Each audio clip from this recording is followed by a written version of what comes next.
आप सबका नमस्ते। मैंने ये जल्दी लाइव शुरू कर दिया है। अभी लाइव में मेरे पास 4 मिनट बाकी हैं।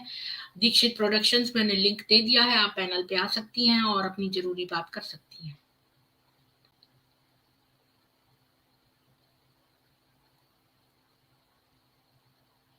मुझे पिन नहीं करना आता इस कमेंट को, तो मैंने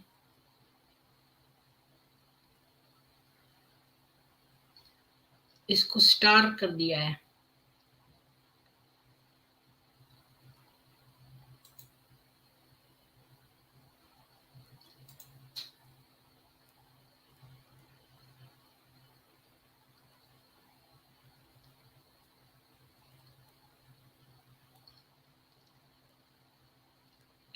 तो हम सत्यार्थ प्रकाश में जो 14वां चैप्टर है उसमें कुरान की ऑब्जेक्शंस दिए हैं, और उसमें मैं उसको भी बुलाना चाहती हूँ जो इंस्टाग्राम में हमारे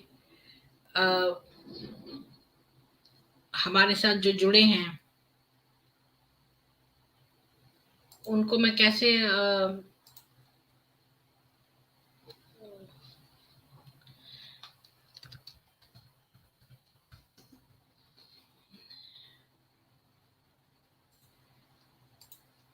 तो मुझे नहीं पता टेलीग्राम का कौन सा लिंक है वो बेगम बाज को देने के लिए, वो मुझे नहीं मालूम था।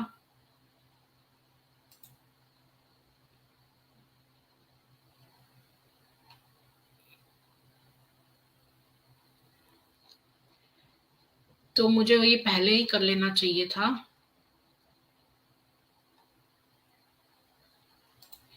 जो दीक्षित जी, आपके पास जो ज्ञान सफर का जो लिंक है वो आप दे सकती हैं क्या मुझे?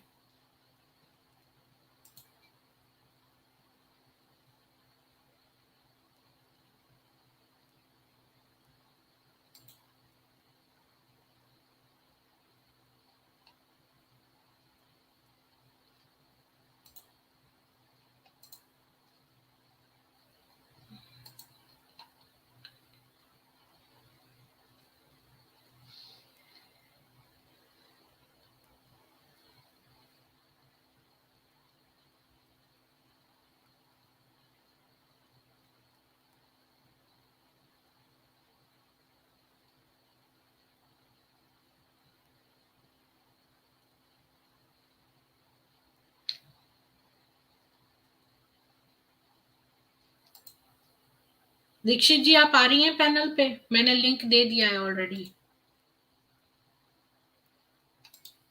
मैं आपका वेट कर रही हूँ एक्चुअली में।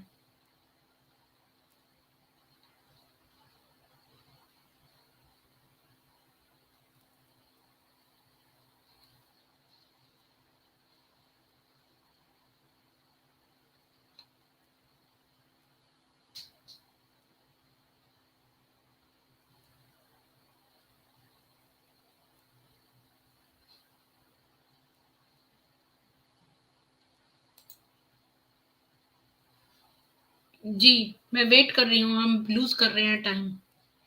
आप आइए।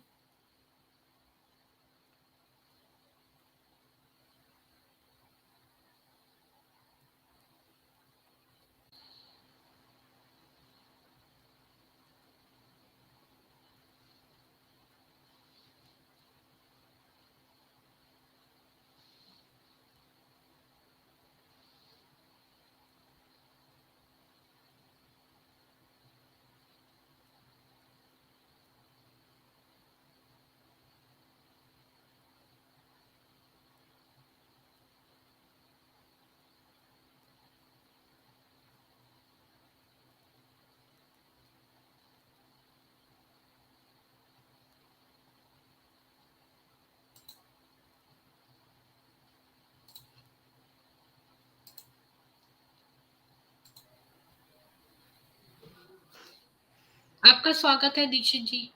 जी मुझे नहीं पता कि आपका स्टक हो गया था नेट या अदरवाइज़ मेरे नेट में कुछ प्रॉब्लम थी। मेरा जी, नेट तो चल रहा था। हो सकता है फिर मेरे नेट में प्रॉब्लम हो। अच्छा, जी, बोलिए। जी, मैं ये कह रही थी कि जो साइंस जर्नी है, उन पे जो आपने वीडियो बनाई हुई है, तो वो ऑब्वियसली वो ऐसी ही चीज़ें ढूँढता है और उसको अपने हिसाब से इंटरप्रेट करता है। तो इसके लिए जब भी ऐसे विषयों में अगर हम कोई भी वीडियो बनाते हैं, तो बहुत ध्यान रखना पड़ता है कि हम वीडियो कैसे और किस तरह बना रहे हैं, क्योंकि उसके लिए वो चीज़ें बहुत मज़ेदार होती हैं। पर जो सेक्स लाइफ़ होती है, वो भी हमारी ज़िंदगी का एक हिस्सा होती है। उसको कैसे प्रेज़ेंट करते हैं, ये देखना जो है ज़रूरी होता है कि जर्नी साइंस जर्नी उस चीज़ को कैसे प्रेज़ेंट करता है। क्योंकि बौद्धिज़्म में खुद बौद्ध ने इतनी इम्पोर्टेंस नहीं दी थी औरतों को। अगर मैं किसी चीज़ को लेकर डिसएग्री करती हूँ, तो इस बात वो इसमें भी इंक्लूड है। क्या वेश्या को इतनी इम्पोर्टेंस दे दी आपने कि एक वेश्या आपके यहाँ प्रथम हो गई और आपकी पत्नी के हाथ में आपने कटोरा थमा दिया? तो बौद्धिज़्म पे भी उँगलियाँ उठती हैं और उनके भी कुछ पॉइंट्स ऑफ व्यू हैं जो मेरे माइंड में रहते हैं। तो जब हमें इस तरह की वीडियो बनानी है, तो हम लोग एक-एक पॉइंट को जब कभी ऐसा हो तो एक-एक पॉइंट को डिस्कस करते चले और ये कहते चले कि इसमें कोई अश्लीलता भी नहीं है और ये नहीं कह रहा है कि आप परपुरुष, परस्त्री, पराई स्त्री, ऐसा कहीं नहीं लिखा ना वेदों में कि पराई स्त्री के साथ ऐसा करें। ये चीज़ है। आपने मेरा रिबटल वीडियो सुना वो पूरा? उसमें मैंने जी। दे दिया है, मतलब कि कौन से टाइम पे मैंने कौन सा उसका पॉइंट वो करा है, तो उसमें से आप चूज करके बीच में से भी पिक कर सकती हैं, आपको पूरा सुनने की जरूरत नहीं है। तो नहीं, मैंने मतलब पूरा अगर सुना है, आप, लेकिन अच्छा, पूरा सुना है लेकिन उसमें कुछ चीज़ें छूट गई हैं। जैसे आप वीडियो बनाते हो तो आपको एक्सप्लेन करना पड़ता है ना हर चीज़ को। तो हाँ, मैंने एक्सप्लेनेशन में कौन सी थोड़ी चीज, कमी मैंने आती उसकी है। हर एक जो पॉइंट है ना, अपने अपने माइक्रो जो वर्ड का डॉक्यूमेंट है, उस पे एक एक लाइन उसकी लिखती जा रही थी, तो मैंने सब कुछ कवर करने की कोशिश की। अब जो उसने दो लोगों के उदाहरण दिए वो मुझे कहीं मिले नहीं। देवदत्त शास्त्री का जो उसने कहा था वो मुझे मिला नहीं, और जी। उसका कोई वो ही नहीं है। मतलब अगर मैं इंटरनेट पे सर्च करूं तो ऐसा कोई मुझे नहीं मिलता व्यक्ति। तो वो मैंने बताया है, लेकिन जी, जी। नहीं, मैं कौन सा एक्सप्लेनेशन पे पॉइंट कह रही छूटा हूँ। है मेरा, बताइए कौन सा अ, पॉइंट छूटा नहीं, है? नहीं मैम एक्सप्लेनेशन को लेकर होता है जिसमें जैसे साइंस जर्नी क्या कहता है स्त्री, तो वो स्त्री पराई स्त्री नहीं होती है। इस एक्सप्लेनेशन के साथ चलना होता है कि भाई स्त्री कौन स्त्री? अगर आप पत्नी के साथ रह रहे हैं, पॉजिटिव साइन है। अगर आप वही किसी और के साथ रह रहे हैं, नेगेटिव साइन होता है फिर। तो तो वो मैंने ऑलरेडी एक्सप्लेनेशन ये पॉइंट उसमें कवर किया था, ये कह के कि इसने कहा है कि किसी का त्याग नहीं करना चाहिए, तो इसने कहा कि भाई बहु पत्नी आए तो लिखा है कि निज की पत्नी। तो मैंने उसमें एक्सप्लेन किया है कि किसी का मतलब है बच्चे, यानी फैमिली का त्याग नहीं करना चाहिए परिवार में रहते हुए। मैंने वो एक्सप्लेन किया है, मतलब वो छूटा नहीं है। शायद तो आपने सुना हो तो आपको एकदम से पता ना चला हो। नहीं, नहीं, ठीक है, वो फ़िलहाल मुझे लगा जैसे एक एक्सप्लेनेशन की कुछ कमी जैसी लगी तो हमने कहा चलो मैं आपको बताऊँगी मैम अच्छा, थोड़ा-सा जो है उसको पॉइंट टू पॉइंट और कहते नहीं है एक पॉइंट होती है जैसे वो बहुत ज़्यादा इरेज़ करता है, ब्राह्मण, पर स्त्री, यहाँ, पर हाँ वो पत्नी, तो मैंने, तो यहाँ आपको हर पॉइंट पे कहना चाहिए था निज पत्नी, आपकी पत्नी, अपनी पत्नी, अच्छा आपको थोड़ा अपनी सा पत्नी के साथ अच्छे से उस रहना पर है। एम्फेसाइज करके उसको थोड़ा ड्रामेटाइज करना जी, पड़ेगा। जैसे आपको हाँ, एग्ज़ैक्टली आपने मेरा पॉइंट सही पकड़ा क्योंकि वो उस जगह टारगेट करता है और उस पॉइंट को बार-बार आप कहते नहीं एक बार आपके दिमाग में कोई बात नहीं जाती, फिर उसको अनावृत करते हैं, बार-बार ठूँसते हैं, तो वो हाँ, ज़हन बना लेती है। तो आपको भी ज़हन बनाना पड़ेगा, निज पत्नी, अपनी पत्नी के साथ नहीं रहोगे तो किसकी पत्नी के साथ रहोगे? अपनी पत्नी को क्या पड़ोसियों के लिए भेजोगे? तो हाँ, मैंने ये उसमें जो एक्सप्लेन किया है। और वो मैंने ये भी कहा है कि ये ऐसी ऊँची-नीची, मोटी-पतली आवाज़ करके बोलता है, एक जंगल में, और ऐसे करके मैंने उसको बताया है कि ऐसी इस तरह हाँ, की लेकिन भाषा ये का हम मैं लोगों को प्रयोग भी नहीं एक करूँगी। औरत होने के नाते इस बात को बार-बार स्ट्रोक हम लोग को करना पड़ेगा। आपकी अपनी पत्नी के लिए बात हो रही है, किसी पराई स्त्री की बात नहीं हो रही थी। आपकी अपनी पत्नी के लिए आपको साथ जीना है, ना कि किसी हाँ, और के साथ जीना है। तो ये हमको भी जिस तरह वो आपके दिमाग में दूसरे के दिमाग में ठूँस रहा है, वैसे हम लोग को भी ठूँसना पड़ेगा कि आपकी पत्नी, अपनी पत्नी, हाँ, ये बात आपको बार-बार कहना पड़ेगा और उसको स्ट्रोक मारना पड़ेगा उस बात पे। आप ठीक है, शायद मैं मेरा आगे पॉइंट से समझ गए। जो भी करूँगी ना, तो उसको थोड़ा और ड्रामेटाइज़ और एम्फसाइज़ करके और बार-बार कहूँगी, तो उससे थोड़ा लोगों के दिमाग में बैठ जाएगी वो बात। जी, आप चाहें तो ये वीडियो को एक बार हटा के फिर इसी वीडियो को और अच्छे से, ताकि ये जो पुरुष होते हैं ना, इनको गलत चीज़ें बहुत जल्दी दिखती हैं, लेकिन अच्छी चीज़ें नहीं दिखती हैं। अच्छी चीज़ों को भी उन्हें ठूँसना पड़ता है उनके दिमाग में, कि इस जगह ये बात हो रही है, ये पराई स्त्री की बात नहीं हो रही है। अब इसने खजुराहो मंदिर का एक्सप्लेन दिया, खजुराहो नहीं, आपने मंदिर में पता नहीं इतनी कौन-सा वीडियो गंदी-गंदी। सुन लिया, इसने खजुराहो का कुछ नहीं कहा। नहीं, मे नहीं बी किया 1 है आवर में नहीं किया है। किया। अच्छा, नहीं, अच्छा। इसने खजुराहो आगे मंदिर का बोलिए। बोला है। खजुराहो मंदिर का बोला, इसने थोड़ा बोला है, लेकिन जानता है खजुराहो मंदिर में फँस जाएगा। क्यों फँस जाएगा? कि खजुराहो मंदिर को खुद बहुत बड़े एथिस्ट जो होते हैं वो कहते हैं ये बहुत मॉडर्निटी है। ठीक है, वो मॉडर्न तरीके से लेते हैं, लेकिन अच्छा, उसको वो मैंने इसने आगे तक उसको नहीं भी सुना। किया है। उसने 4 घंटे की वीडियो बनाई थी, तो ऋषि मैंने जी। केवल पहले घंटे सुनी थी। और पता है, खजुराहो की भी बात बताऊँ आपको कि तब ना जो चूँकि जो छोटे बालक थे 7 साल की उम्र में उनका मैं आपको इसका एक्सप्लेनेशन अभी दे रही हूँ, वैसे मैं बना दूँगी एक वीडियो खजुराहो पे। तो वो जो उपनयन संस्कार होता था 7 साल की उम्र में, इसके बाद वो लड़के चले जाते थे जो गुरु के आश्रम में, जब तक उनको पूरी विद्या हासिल होती थी, वो 25-30 साल के हो जाते थे। 25 साल तक तो हो ही जाते थे। तो जो उनके अंदर ना काम भावना नहीं होती थी बिल्कुल भी, तो बड़ा मुश्किल था कि उनके बच्चे हों। तो ऐसे कई पुरुषों को जो है प्रेरित करने के लिए जो है ये खजुराहो टेम्पल उस समय बनाया था, ताकि वो कुछ इस तरफ झुकाव रखें। क्योंकि आपने देखा होगा जो सेक्स जो स्पेशलिस्ट होते हैं ना, जिनके पास लोग काउंसलिंग के लिए जाते हैं, वो एक कमरा बनाते हैं जिसमें बड़े सिल्क और बड़ा उसको काम वासना से मतलब सुसज्जित करके, और सेक्स स्पेशलिस्ट ऐसा कमरा रखते हैं, तो वो काउंसिल करते हैं, तो लोगों को उसमें बुलाते हैं कि आप इस कमरे में थोड़ा समय बिताइए। तो उनके अंदर ऐसी फीलिंग्स लाने के लिए, क्योंकि ये चीजें डिवॉइड थी हिंदू सनातनी लड़कों में, तो इसलिए उनके अंदर इस थोड़ी सी काम भावना लाने के लिए इन मंदिरों का निर्माण हुआ था। पृथ्वी, जी, ये एग्ज़ैक्टली, ना लेकिन समझेंगे इसको नहीं हमें इनकी जो इसी तरह कहना है, अ, नागेंद्र जी 1 मिनट, इसको हमें इसी तरह कहना है कि जिस तरह आजकल क्या है, पॉर्न है लेकिन वो 18 प्लस के लिए है, और पॉर्न कोई बुरी चीज़ नहीं है, ज़िंदगी का ये भी एक पार्ट है। हिंदुइज़्म में इस चीज़ को बुरा नहीं माना गया है। किसी भी चीज़ में देखा जाए, सेक्स बहुत गंदा, ये देखिए कितनी गंदी बात कर रहे हैं, ये देखिए इतना गंदा कर रहे हैं। तो भाई गंदा आपके दिमाग में है, इसी से आप आए हैं। ये भी ये एक मैंने कल रिस्पेक्टेड के चीज़ है। उसमें कवर किया था कि जो लोग जो नव दंपति है जो ये प्रजनन करते हैं, तो ये भी एक प्रकार का यज्ञ है, और उसमें स्त्री के शरीर को एक यज्ञ की वेदी कहा है। और अगर ऐसी भावना से प्रजनन करता है पुरुष, तो उसको सारा पुण्य प्राप्त होता है। और अगर वो भोग करने की इच्छा से प्रजनन करता है, तो स्त्री को उसका पुण्य प्राप्त होता है। तो ये बात हमारे उपनिषदों में लिखी हुई है, और ये मैंने कल इस पर डिस्कशन जी, भी किया था। नागेंद्र जी दरअसल क्या कह रहे हैं? जी, मैं लिखी हुई है, ये एक चीज बताऊं। लेकिन ये- वो भाषा। जी जी, ये इसने एक जी, बार आप कहा बोलिए था, नागेंद्र जी, आप क्या बोलना इसने एक बार चाहते हैं? कहा था, आप जानते होंगे, एक चैनल है माली सर का, ये आया था, इसने एक बार कहा था कि खजुराहो टेम्पल हिंदुओं का है ही नहीं। मैंने इस पे वीडियो बनाई है इसकी अच्छा, जबरदस्त। हाँ। तो मैं देखूंगी, ये तक उसका कर लिंक चुका मेरे है। को देना आप। मैंने तो इसके कोई भी, मैं तो फर्स्ट टाइम इसके चैनल पे गई हूँ, मुझे तो पता भी नहीं था साइंस जर्नी नाम का ये कोई ये बंदा तो है। झूठ बोलता है। अभी अभी देखिए, हम्म, आपको पता है जब इसने वो बनाया था पुष्यमुत्र शुंग पे बनाया था इसने, तो पुष्यमुत्र शुंग में पहले तो ये इसके जो नीचे जो लोग होते हैं ना इसको फॉलो करने वाले, वो एक्चुअली होते हैं भीम को मानने वाले।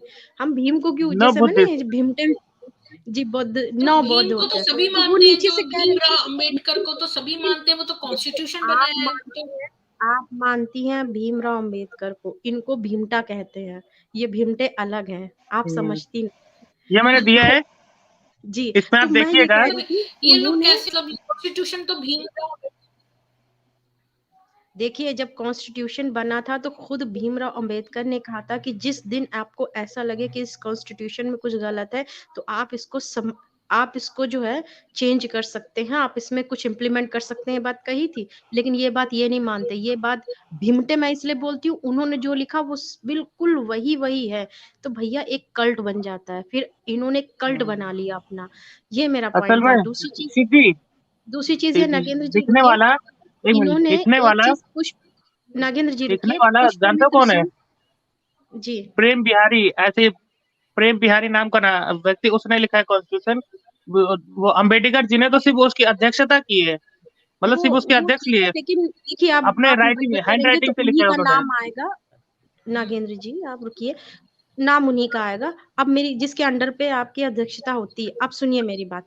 अब इन्होंने पुष्पमित्र सिंह पे वीडियो बनाया, नीचे से तुरंत कमेंट्स आने लगे, आप पुष्पमित्र सिंह की क्यों बड़ाई कर रहे हैं, पुष्पमित्र सिंह की क्यों बड़ाई कर रहे हैं, उसने तो हजारों बौद्धों को मारा था, उसने हजारों बौद्धों को मारा था।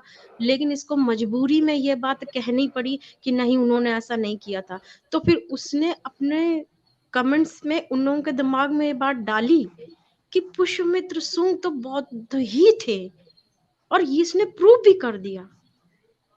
डिस्गस्टिंग, जिसके असल में अंडर दीक्षित जी, आप वीडियो देखती नहीं कुशवाहा जी की, उन्होंने कहा पुष्पमत सिंह खुद बौद्ध था। असल में जिसने मारा वो पुष्पमत युंग था, ऐसी कुछ नाम था उसका। वो पुष्पमत सिंह नहीं, युंग था, ऐसी कुछ नाम था। वो कुशवाहा जी के चैनल में जाएगी तो वो आपको बताएंगे असल में। मुझे इस बारे देखिए, में पता नहीं है, मैं नहीं मैं कह उसकी सकती हूँ, मैं इस बारे में थिंकिंग बता रही हूँ, उसकी थिंकिंग क्या है, मैं ये बात कह रही हूँ। उसकी थिंकिंग बहुत थर्ड ग्रेड की है। हाँ, इसको सबका मजाक उड़ा के उन सबको एथिस्ट करना है। मैं आपको एक गूढ़ बात, आपको एक बहुत डीप बात बताऊं। डीप बात यह है कि जो लोग इस्लाम नहीं मान रहे हैं, इनका मेथिस्ट को जब ये मारते हैं जान से, तो इनको कहना आसान हो जाएगा कि भाई हमने तो एथिस्ट जो भगवान में विश्वास नहीं करता था तो इसलिए मार दिया। इसलिए आप कभी भी ना कहें कि आप एथिस्ट हैं।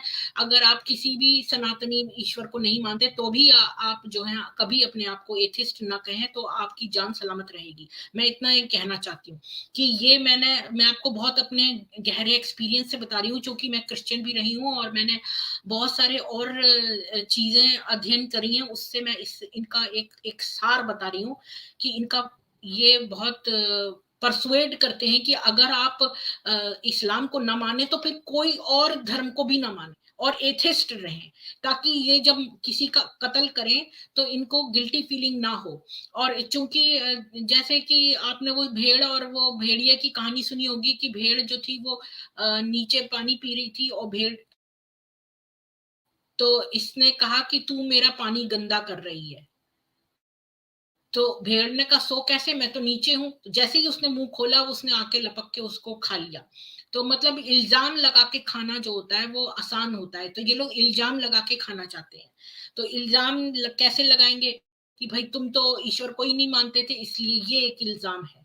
और ये इस्लाम में ये भी है, अगर कोई ईश्वर को मानता है तो उसे जबरदस्ती जो है खुदा पे मनवाओ, कि मतलब इनके अल्लाह पर विश्वास दिलवाओ और उसको जान से मत मारो, और जो नहीं मानता ईश्वर को उसे जान से मार दो। तो ये मैं आपको बहुत गहरा बता रही हूँ, क्योंकि मैंने आईसिस का बहुत सारी जो है वो देखी है मूवीज भी, और उसके बारे में डिटेल पढ़ा है। तो ये आईसिस वाले ये बात कहते हैं कि अगर कोई ईश्वर को मानता है तो उसे जान से मत मारो, उसे जबरदस्ती हमारे अल्लाह पे मनवाओ, और जो ईश्वर को नहीं मानता उसे मार दो, फौरन उसका गला सर तन से जुदा कर दो। तो इसलिए जो जितने भी एथिस्ट हैं उनकी जान को ज्यादा खतरा है। तो सनातन में आना सबसे सही है, क्योंकि सनातन में आपको पूरी फ्रीडम है, और आप चाहे कुछ किसी को माने या किसी को ना माने, तब भी अपने आप को कभी जी एथिस्ट नहीं कहें। जी जी जी जी जी प्रीति जी, मैंने दो दो वीडियो दी, इसको आप बाद में चलाइएगा, मतलब जब ऐड आएगा, ठीक क्योंकि कॉपीराइट पड़ सकता है, अभी मत चलाइए।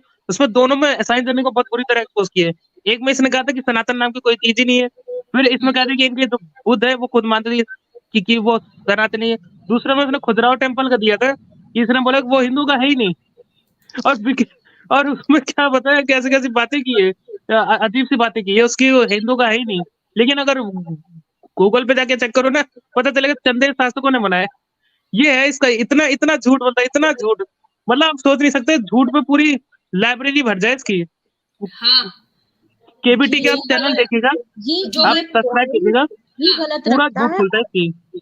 जी। और मैंने पता जो है भी ये रिबटल का वीडियो बनाया उसके नीचे भी 2 कमेंट किसी ने डाले हैं, सेम पर्सन ने, और कहा है कि ये फिर भी बुलशिट है, मतलब जो भी है, और उपनिषद ये जो है इस तरह से उसने उसको डिमीन करने की कोशिश करी है।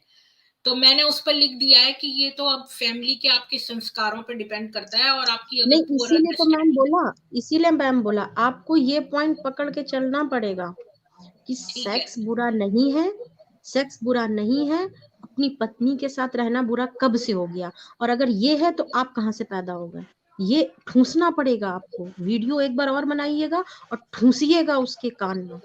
जी मैं इस बात को आगे से, मैंने इसका पूरा 4 घंटे का नहीं सुना, इसने आगे क्या क्या कहा। मैंने तो पहले घंटे जब इसने एविडेंस दिखाए थे केवल उसका ही रिबटल किया है। मैम इसने खुजराहो को भी कहा है, तभी मैंने कहा इसके आगे दिमाग में कहा होगा ठूसिए, इसने, मैंने मिस दिमाग कर में दिया। ठूसिए कि सेक्स बुरा नहीं है, और जो गलत सेक्स है वो भी गलत है, उसको नहीं करने के लिए बोला गया है। तो वेदों में जो सेक्स के लिए ये जो बोला गया है ये बुरी प्रजनन बात क्रिया, नहीं है। हाँ, प्रजनन क्रिया ये को भी, कहाँ से आप ये बुरा कह दोगे? प्राकृतिक क्रिया है ये ये भी, प्राकृतिक और क्रिया है, गृहस्थ और ये आश्रम का जरूर है, गृहस्थ आश्रम। हाँ, तो इस साइंस जर्नी क्या करेगा, कभी कभी तो हंसी आती है कि ये अपनी औरत को अगर शादीशुदा होगा तो अपनी औरत को क्या पड़ोसियों के पास भेजता है। मैं तो हंसती हूँ सोच के, और अगर नहीं होगा तो शादी करने के बाद इसके दोस्त इसकी वो औरत को ले जाएंगे और अगर इसके घर कोई पुत्र होगा तो ये सोते में भी कहेगा ये ब्राह्मणों की साजिश है। ये जो है ना, अब ये कोई भी वीडियो नहीं बनाएगा सनातन पे, मैंने इसका रिबटल कर दिया ना। तो जैसे मैंने पहले अननोन ज्ञानी का किया था तो वो हमेशा के लिए बंद हो गया, अब ये भी बंद हो जाएगा। बेशरम है ये, बनाएगा फिर से नहीं केबीटी बनाएगा। रोज इस पे बनाता है, करता है, फिर भी अरे बेशरम है, मैम बहुत वो बड़ा अपनी बेशरम है, बात का खंडन करता है, आप उसकी पुरानी हाँ, वीडियो देखिए, नई बहुत वीडियो ज्यादा देखिए, बेशरम है ये। अपनी अब ही जो सही बात रिबटल का के खंडन बाद करता देखना है कौन और सी फिर वीडियो अपनी ही बनाता बात है। पे खुद जजमेंट भी दे देता है। हाँ, मैंने इसको चैलेंज किया लाइव डिबेट के लिए, इसके साथ लाइव डिबेट करना सही रहेगा, पर कोई उसके नहीं पहले मुझे करेगा ही नहीं खजुराहो ये। और बुद्धिज्म इनके ऊपर रिसर्च पहले करनी पड़ेगी, और इसके बाद मैं इसके साथ डिबेट करने के लिए तैयार हूँ, लाइव डिबेट। नहीं करेगा ही तो नहीं, नहीं, ये मैंने इसको करेगा ही कहा नहीं। मेरे चैनल पे आओ, तो किसी ने इसके किसी बंदे ने मुझसे लिखा है कि क्यों इसके चैनल पे क्यों नहीं, नहीं तो मैं इस मैं नहीं, आपको आप बताता हूँ। उसके चैनल पे मत जाइएगा, मैं बता रही हूँ उसके चैनल पे क्या करेगा। जिस बात पे वो चढ़ बैठेगा, हाँ, पहले तो वो आपसे पूछेगा कि आप क्या हो, आप सनातनी हो, आप ये बताइए कि आप मालूम है क्या कहेगा, खुद को बौद्ध भी नहीं मानेगा, कहता बुद्धिज्म अलग है, बौद्ध अलग है, मैं एथीस्ट हूँ। हाँ, झूठा वही तो है, मैं कह रही पूरा हूँ, बंदा सबको झूठा है। प्रेरित करते हैं ये लोग, जो जितने भी मतलब क्या एक्सपर्ट हैं, है मैंने ये प्रेरित करते हैं लोगों को बौद्धिज्म में बौद्ध को निकालेगा पहले। प्रीति अच्छा, जी, हाँ फेगम बोलिए। बाजी की उसके साथ डिबेट हुई है, मैंने भेजा है, वो ग्रुप में ही देखा है, वो टेलीग्राम में, उसमें जरूर देखिएगा। बेगम बाजी ने खुद आते ही कहा था कि क्या मार्क्स क्या बुद्ध को मानते थे, चिढ़ गया बंदा, चिढ़ गया, बोलने ही नहीं दिया बंदा, बीच बीच में बार बार उसको म्यूट कर रहा है, क्या कर रहा है, बार बार उसको काटे जा नहीं, रहा है। अब ये और इसने देखो, और ये ना आप इसके सबसे चैनल हंसी पे की बात जाऊंगी ये ना है, तो ये मेरे को म्यूट कर देगा, इसके नहीं चैनल वो पे जाऊंगी तो म्यूट ये कर मेरे को देगा, म्यूट नीचे कर देगा, कहेगा आप बात नहीं करने देती हैं, आप ब्लॉक भी बहुत कर वो देगा, हैं, तो ब्लॉक ब्लॉक कर देगा कर। उसके बाद। सुनिए मेरी हाँ, बात, दूसरी चीज ये एक चीज मैंने नोटिस किया, आप ये बताइए किसी के क्या माथे पे लिखा होता है कि atheist, because atheist that is why I am scientist, ऐसा नहीं होता। रामानुजन जो सपने में ईश्वर को देवी को देखते थे, उनकी दी हुई मैथ्स भी उतनी वैलिड है जितनी है कि ईश्वर को ना मानने वाला देता है। बात आपको मैथ के यूज से है, आपको साइंस के यूज से, कि कौन दे रहा है, क्यों मतलब मुझे हाँ, तो इतनी ये हंसी आती है आवाज उसकी बातों ड्रामेटिक से। करके बोलता है। जी, मैंने विशैला कौन दे वामपंथ रहा है पढ़ने की कोशिश कर रही हूँ। मेरे को ना, मैं जो ऐसी कहीं कहीं इंटरनेट से निकाल के इसके साथ नहीं डिबेट करती, मैं मतलब डीप नॉलेज लेके फिर करती हूँ। तो अब मैंने उपनिषद काफी कुछ पढ़ लिए, तो मुझे उसका पैटर्न समझ में आ गया है, काफी कुछ मुझे नॉलेज मिल गई है इस बारे में। और जो मैं विशाला वामपंथ पढ़ूंगी तो उससे मुझे वामपंथियों के बारे में और ज्यादा अच्छा पता चलेगा। तो मैं ऐसी कई कई किताबें मैंने पढ़ती जा रही हूँ, मतलब डिटेल में ऑथेंटिक उनके ऑथर्स की, नहीं, तो मुझे उसका अब तो नई चीज हो गई, नई चीज हो गई। आप डार्विन को मानती हैं कि नहीं मानती हैं? अगर आपने डार्विन को माना है तो ही आप एथीस्ट है। अगर मान लो कि भैया मुझे लगता है डार्विन की थ्योरी 80% सही है, लेकिन 20% डाउट है, गलत भी हो सकती है, तो आप एथीस्ट नहीं है, आप टुन्नी है। और ये भी नहीं, आप अगर रैशनल अपने आप को कहना चाहते ना तो जय भीम बोलना पड़ेगा, ये तक बोल दिया। हाँ हाँ, जय हाँ, भीम बोलो तभी आप मुझसे रैशनल हो। किसी ने कहलवाया था कल के मैं बोलूं जय भीम ऐसे बोलूं, तो मैंने बोल दिया, नहीं, मुझे वो मैंने तो सोचा बेगम ये वो बाजी ने, वाला नहीं भीम नहीं, है, महाभारत वाला। वो बेगम बाजी ने कहा था, वो हाँ, बेगम बाजी ने कहा था। मैं उसके साथ एग्री नहीं हूँ। इन लोगों को तो एक ही दो ही चीज बोलना चाहिए। पहली, गजपुतनी झंडू झरनी। सुन रहे हैं नागेंद्र जी? इसका क्या मतलब? गजपुतनी हाँ। झंडू झरनी। ये गज गजपुतनी मैम, अगर झंडू आपको झंडी। समझ में ना आए तो कह दीजिएगा गजपुतनी झंडू झरनी। इसका क्या मतलब है?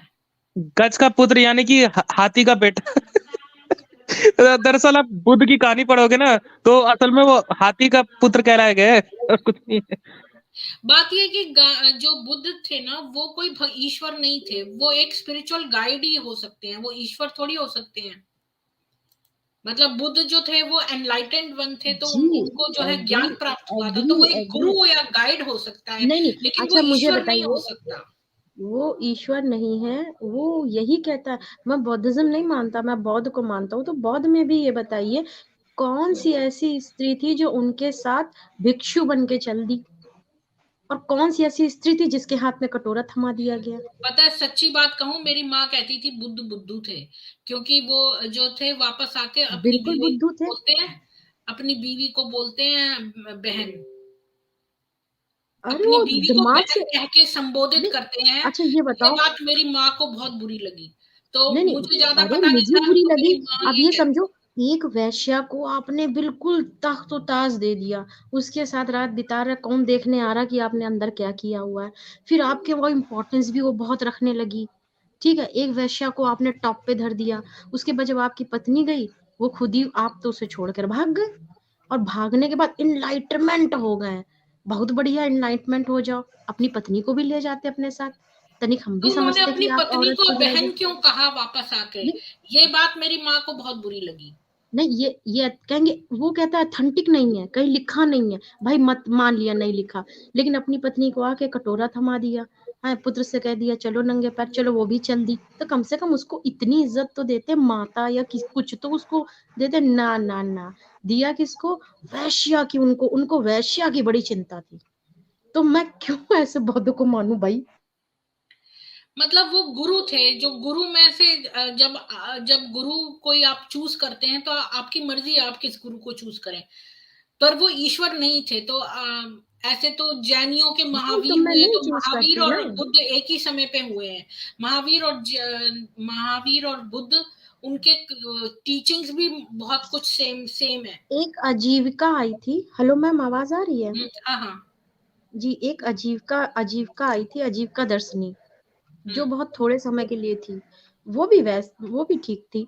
जैन धर्म भी ठीक था, जैन में भी कोई ऐसी चीज नहीं थी। लेकिन बुद्ध ने सबको रौंदते, कहते बुद्धिज्म में सबको रौंदते हुए खुद को चले। बुद्ध को किसी ने नहीं रौंदा, बुद्धिज्म को किसी ने नहीं रौंदा, बुद्धिज्म ने सबको रौंदा। फिर लास्ट में लगा कि नहीं ये करेक्ट वे नहीं है, तो फिर से सनातन में। और फिर बुद्ध को अच्छा, सनातन से कैसे अलग आपने करोगे? संदीप देव जी का नाम सुना है? संदीप देव, तो संदीप देव जो हैं वो एक ऐसे पत्रकार हैं जिन्होंने पत्रकारिता में इतनी सच्चाई और इतने उस ईमानदारी से करा कि उन्होंने अपनी नौकरी भी छोड़ दी, क्योंकि वो उनकी शर्तों को नहीं माने अखबार की, और वो अपना अलग चैनल उनका चलता है, और वो भी जैसे सुदर्शन चैनल है सनातनियों का, इसी तरह संदीप देव जो है वो लेटेस्ट खबर जो है, जैसे रिपब्लिक इंडिया लाता है, तो ये इसमें कई चीजें चलाते हैं। तो उन्होंने पूरे बौद्ध की हिस्ट्री उसमें, उनकी बौद्ध कथाओं का एक प्लेलिस्ट है, उसमें सारी बौद्ध धर्म कैसे आया, फिर उन्होंने तिब्बत में वो कैसे आक्रमणीय हो गया। बुद्ध धर्म पहले तो शांति प्रिय से था, और फिर उनके जो तख्त बदल गए, और पूरी उन्होंने कहानी बताई है। मैं रात को सोते समय सुनती थी उनको पहले। मैंने पूरी प्लेलिस्ट नहीं सुनी है, पर कुछ वीडियो सुने, तो ये जो आप कह रहे हैं ना, ये सारे आपको उससे मिल जाएंगे। संदीप देव का आप चैनल क्या है, वो ऑप इंडिया करके है, और वो बुक्स भी उनकी कपीश.com पे वो बुक्स भी देते हैं जो सनातनी किताबें हैं, तो वो आप चेकआउट करना उनका, संदीप देव जी का। तो आज का ये शुरू करते हैं सत्यार्थ प्रकाश वाला। तो नेक्स्ट मैं जो हूं वो शेयर करती हूं। अगला पॉइंट इसका, सॉरी ये नहीं, ये 44 पे हैं हम। और ये सत्यार्थ प्रकाश का 14th चैप्टर जो है ये केवल कुरान पे है, उनके फिरकों पे नहीं है, क्योंकि फिरके जो हैं वो हदीसों पे डिफर करते हैं, इसलिए कुरान पे सब एक हो जाते हैं, इसलिए कुरान की ही है ये। जिसको चाहे नीति देता है, मंजिल 1 सिपाह 3 सूरा 2 और आयत नंबर 269। तो समीक्षक कहता है जब जिसको चाहता है नीति देता है, तो जिसको नहीं चाहता उसको अनीति देता होगा। यह बात ईश्वरता की नहीं है, किंतु जो पक्षपात छोड़कर सबको नीति का उपदेश करता है वही ईश्वर और आप तो हो सकता है, अन्य नहीं। इस बारे में आपको क्या कहना है? जी ज्ञान सफर अभी आए, क्या चीज कहना चाहेंगे? दीजिए। जी, मुझे तो लगता है कि ऐसा नहीं होता है कि जिसको चाहता है। एक्चुअल में तो हमारे यहाँ पे अगर किसी ने मान लो तपस्या की है, तो उसको भगवान का कर्तव्य होता है कि उसको वरदान देना। भगवान ये नहीं कह सकता मैं वरदान नहीं दूंगा, तो वो भी कर्म के अनुसार ही फल देते हैं। तो अगर तपस्या की है, प्रेयर की है, भक्ति भी जो है वो भी एक कर्म है, तो उसका फल देना जरूरत होता है। और भगवान अपनी मर्जी से जिसको चाहता है उसको देता है, जिसको नहीं चाहता, जिसको नहीं देता, ऐसा कुछ भी नहीं है। उनको फल देना पड़ता है जो भी कर्म किया। तो वो पक्षपात कैसे नहीं कर नहीं, सकता है? शायद वो नहीं, वो शायद ये कह रहे हैं कि जिसको चाहता है नीति देता है, जिसको नहीं चाहता उसको अनीति देता है। यानी मोहम्मद को नीति दी है, लेकिन जो मतलब जो वो हैं, जो नहीं मानते हैं उनको, जो काफिर है, उनको अनीति दे रहा है वो। हाँ, उनको और भटका मतलब देता है, जिसको चाहता है मतलब उनको अल्लाह भटका ही देता है। भटकाने वाला है और अल्लाह ही मतलब अल्लाह मार्ग ही दिखाता जो है। है सब कुछ है, मतलब अल्लाह ही भटका भी देता है। और अल्लाह ही तो भैया, जब अल्लाह कर रहा है तो हमको क्यों प्रॉब्लम, क्यों बीच में ला रहे हो? सब कुछ अल्लाह को पर डालो और जितना हो सके उतना कुकर्म कीजिए, 5 बार की नमाज पढ़िए, फ्री हो जाइए। ये मतलब होगा इसका। हाँ बिल्कुल यही मतलब है। और ये पक्षपाती जो है वो ईश्वर कृत किताब नहीं हो सकती, ना वो ईश्वरीय है। अब नेक्स्ट चलते हैं 45th। वह कि जिसको चाहेगा क्षमा करेगा, जिसको चाहे दंड देगा, क्योंकि वह सब वस्तु पर बलवान है। मंजिल 1 सिपाह 3 सूरा 2 और आयत नंबर 284। तो समीक्षक कह रहा है क्या क्षमा के योग पर क्षमा न करना, अयोग पर क्षमा करना गवर्गंड राजा के तुल्य यह कर्म नहीं है? यदि ईश्वर जिसको चाहता पापी व पुण्यात्मा बनाता है, तो जीव को पाप पुण्य न लगने चाहिए। हाँ ये बात भी है, जब ईश्वर ने उसको वैसा ही किया है तो जीव को सुख दुख भी नहीं होने चाहिए। जैसे सेनापति की आज्ञा से किसी भृत्य ने किसी को मारा व रक्षा की, उसका फलभागी वह नहीं होता, वैसे वे भी नहीं। तो ये बड़ा गुड पॉइंट है कि अगर ईश्वर ही जो है वो जिसको चाहे क्षमा करेगा और जिसको चाहे दंड देगा, इसका मतलब हम तो रिस्पॉन्सिबल ही नहीं है अपने कर्मों के लिए, क्योंकि ईश्वर ही हमसे कोई ये कर रहा है, पाप और पुण्य दे रहा है। तो फिर इसमें हमारा कर्म का रोल खत्म हो गया, फिर तो ईश्वर कृत हो गया ये।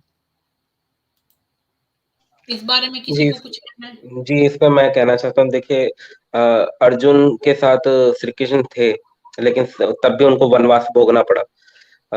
अर्जुन के साथ, ये पांडवों के साथ श्री कृष्ण थे, तब भी द्रौपदी का चीरहरण हुआ था। तो जिसका कर्म है भोग, तो श्री कृष्ण उद्धव गीता में कहते हैं कि मैं तो सिर्फ एविडेंस हूँ। कर्मा लो तो अपने आप काम करता है, मैं सिर्फ एविडेंस हूँ। और जिसने भी जो कर्म किया है वो उसको भोगना पड़ेगा। मैं सिर्फ क्या कहते हैं, एविडेंस हूँ, ये बताते हैं। और अ, ऐसा नहीं हो सकता कि ईश्वर जिसको चाहे फल दे देता है, जो अपनी मर्जी से वो नहीं कर सकता। अपनी मर्जी से आप फल ईश्वर नहीं दे सकते। ईश्वर को भी फल जो है कर्मों के अनुसार ही देना पड़ता है। हाँ नहीं तो वो अन्याय हो जाएगा। लेकिन हाँ, लेकिन अल्लाह ऐसा नहीं कहता। अल्लाह कह रहा है कि तुम चाहे जितना जो कुछ भी करो, हम कर्म फल पर नहीं जाते हैं। हम केवल आपको ये देखेंगे कि आप मुस्लिम हैं, आप मेरे आराध्य में है, मेरी आराधना करते हैं, तो बस ठीक है। इस सब चीजों के लिए आपकी जो गलतियां भी है उसके लिए क्षमा, सिर्फ इसलिए क्योंकि आप मोमीन हैं। हाँ यहाँ पे कर्म का तो फिर सिद्धांत बनता ही नहीं, कुछ भी हाँ करो अल्लाह को मान लो। यस। और जी इसका मतलब हमें पाप पुण्य लगना ही नहीं चाहिए, जब हम तो ये कर ही नहीं रहे हैं, तो ईश्वर ही वो करवा रहा है, इनका अल्लाह। तो मतलब जब अल्लाह करवा रहे तो फिर अल्लाह की मर्जी से तो हम काफिर हैं, फिर क्यों मुसलमान बनाते फिरते हैं ये? हाँ, अब ये जी, भी आपका ईश्वर हमसे कहता है कि कर्म पर सिर्फ तुम्हारा अधिकार है, लेकिन फल पे ईश्वर का अधिकार है। वो फल जैसा भी हो, तुम कर्म करो, फल की इच्छा मत करो, क्योंकि फल पर तुम्हारा अधिकार नहीं है। हमारा अधिकार में सिर्फ कर्म है, तो वही हम डिसाइड कर सकते हैं, बाकी कुछ नहीं कर सकते। तो फल बुरा भी आ सकता है, अच्छा भी आ सकता है, लेकिन जो है हमें कर्म करना, फल की इच्छा नहीं करनी है। लेकिन ईश्वर साथ में ये भी कहता है, लेकिन इस बात पे अटल रहो, विश्वास रखो कि अच्छे कर्म का फल हमेशा अच्छा ही होता है, एक ना एक दिन आएगा, ये बताता है। ये समीक्षा नंबर इसमें कौन सा है? ये 46 वाला है। ये तो कुरान की आयत है, और समीक्षक मतलब जो दयानंद सरस्वती ने जो इसकी समीक्षा की है, रिव्यू किया है, वो। तो मतलब देखा जाए तो उस समय जो कुरान की सबसे पहली बात सामने लाने वाला वही थे, दयानंद सरस्वती। और वो हाँ, कहते हैं और नहीं, अब तो कुछ लोग अपने आप को ठेका लेते हैं कि हम ही सच्चाई ला रहे हैं। वो तो करीब कई सौ साल पहले तो वो खुद लाते थे, सरस्वती का अध्ययन करके पूरा। 1875 ये किताब हम्म 1875 में लिखी है। 150 साल पहले लगभग। हाँ, अब 46 देखते हैं। कह इससे अच्छी और क्या परहेजगारों को खबर दूं कि अल्लाह की ओर से बहिश्ते हैं, मतलब पैराडाइस है, जिसमें नहरें चलती हैं, उन्हीं में सदैव रहने वाली शुद्ध बीवियां हैं, अल्लाह की प्रसन्नता से। अल्लाह उनको देखने वाला है साथ बंदों के। मंजिल 1 सिपा 3 सूरा 3 और आयत नंबर 14। तो अगर अगर आप चाहेंगे तो मैं कुरान से भी, हिंदी वाली कुरान का है मेरे पास, तो उससे भी खोल के दिखा सकती हूँ, यह ना अगर थोड़ा कोई। अजीब है, मतलब अल्लाह की साथ वो बंदों क्या लिखा है, बीवी है? अल्लाह की कहाँ से बीवी होगी? अल्लाह की बीवियां नहीं है, मतलब शुद्ध बीवियां हैं अल्लाह की प्रसन्नता से, मतलब जो लोग जन्नती हैं उनके पास। चलो इसको पढ़ लेते हैं। सिपा 3 सूरा 3 आयत 14। तो सूरा 3 और आयत 14 मैं दिखा देती हूँ। इसको कोई टाइम नहीं लगेगा, मेरे पास कुरान है हिंदी वाली। अम,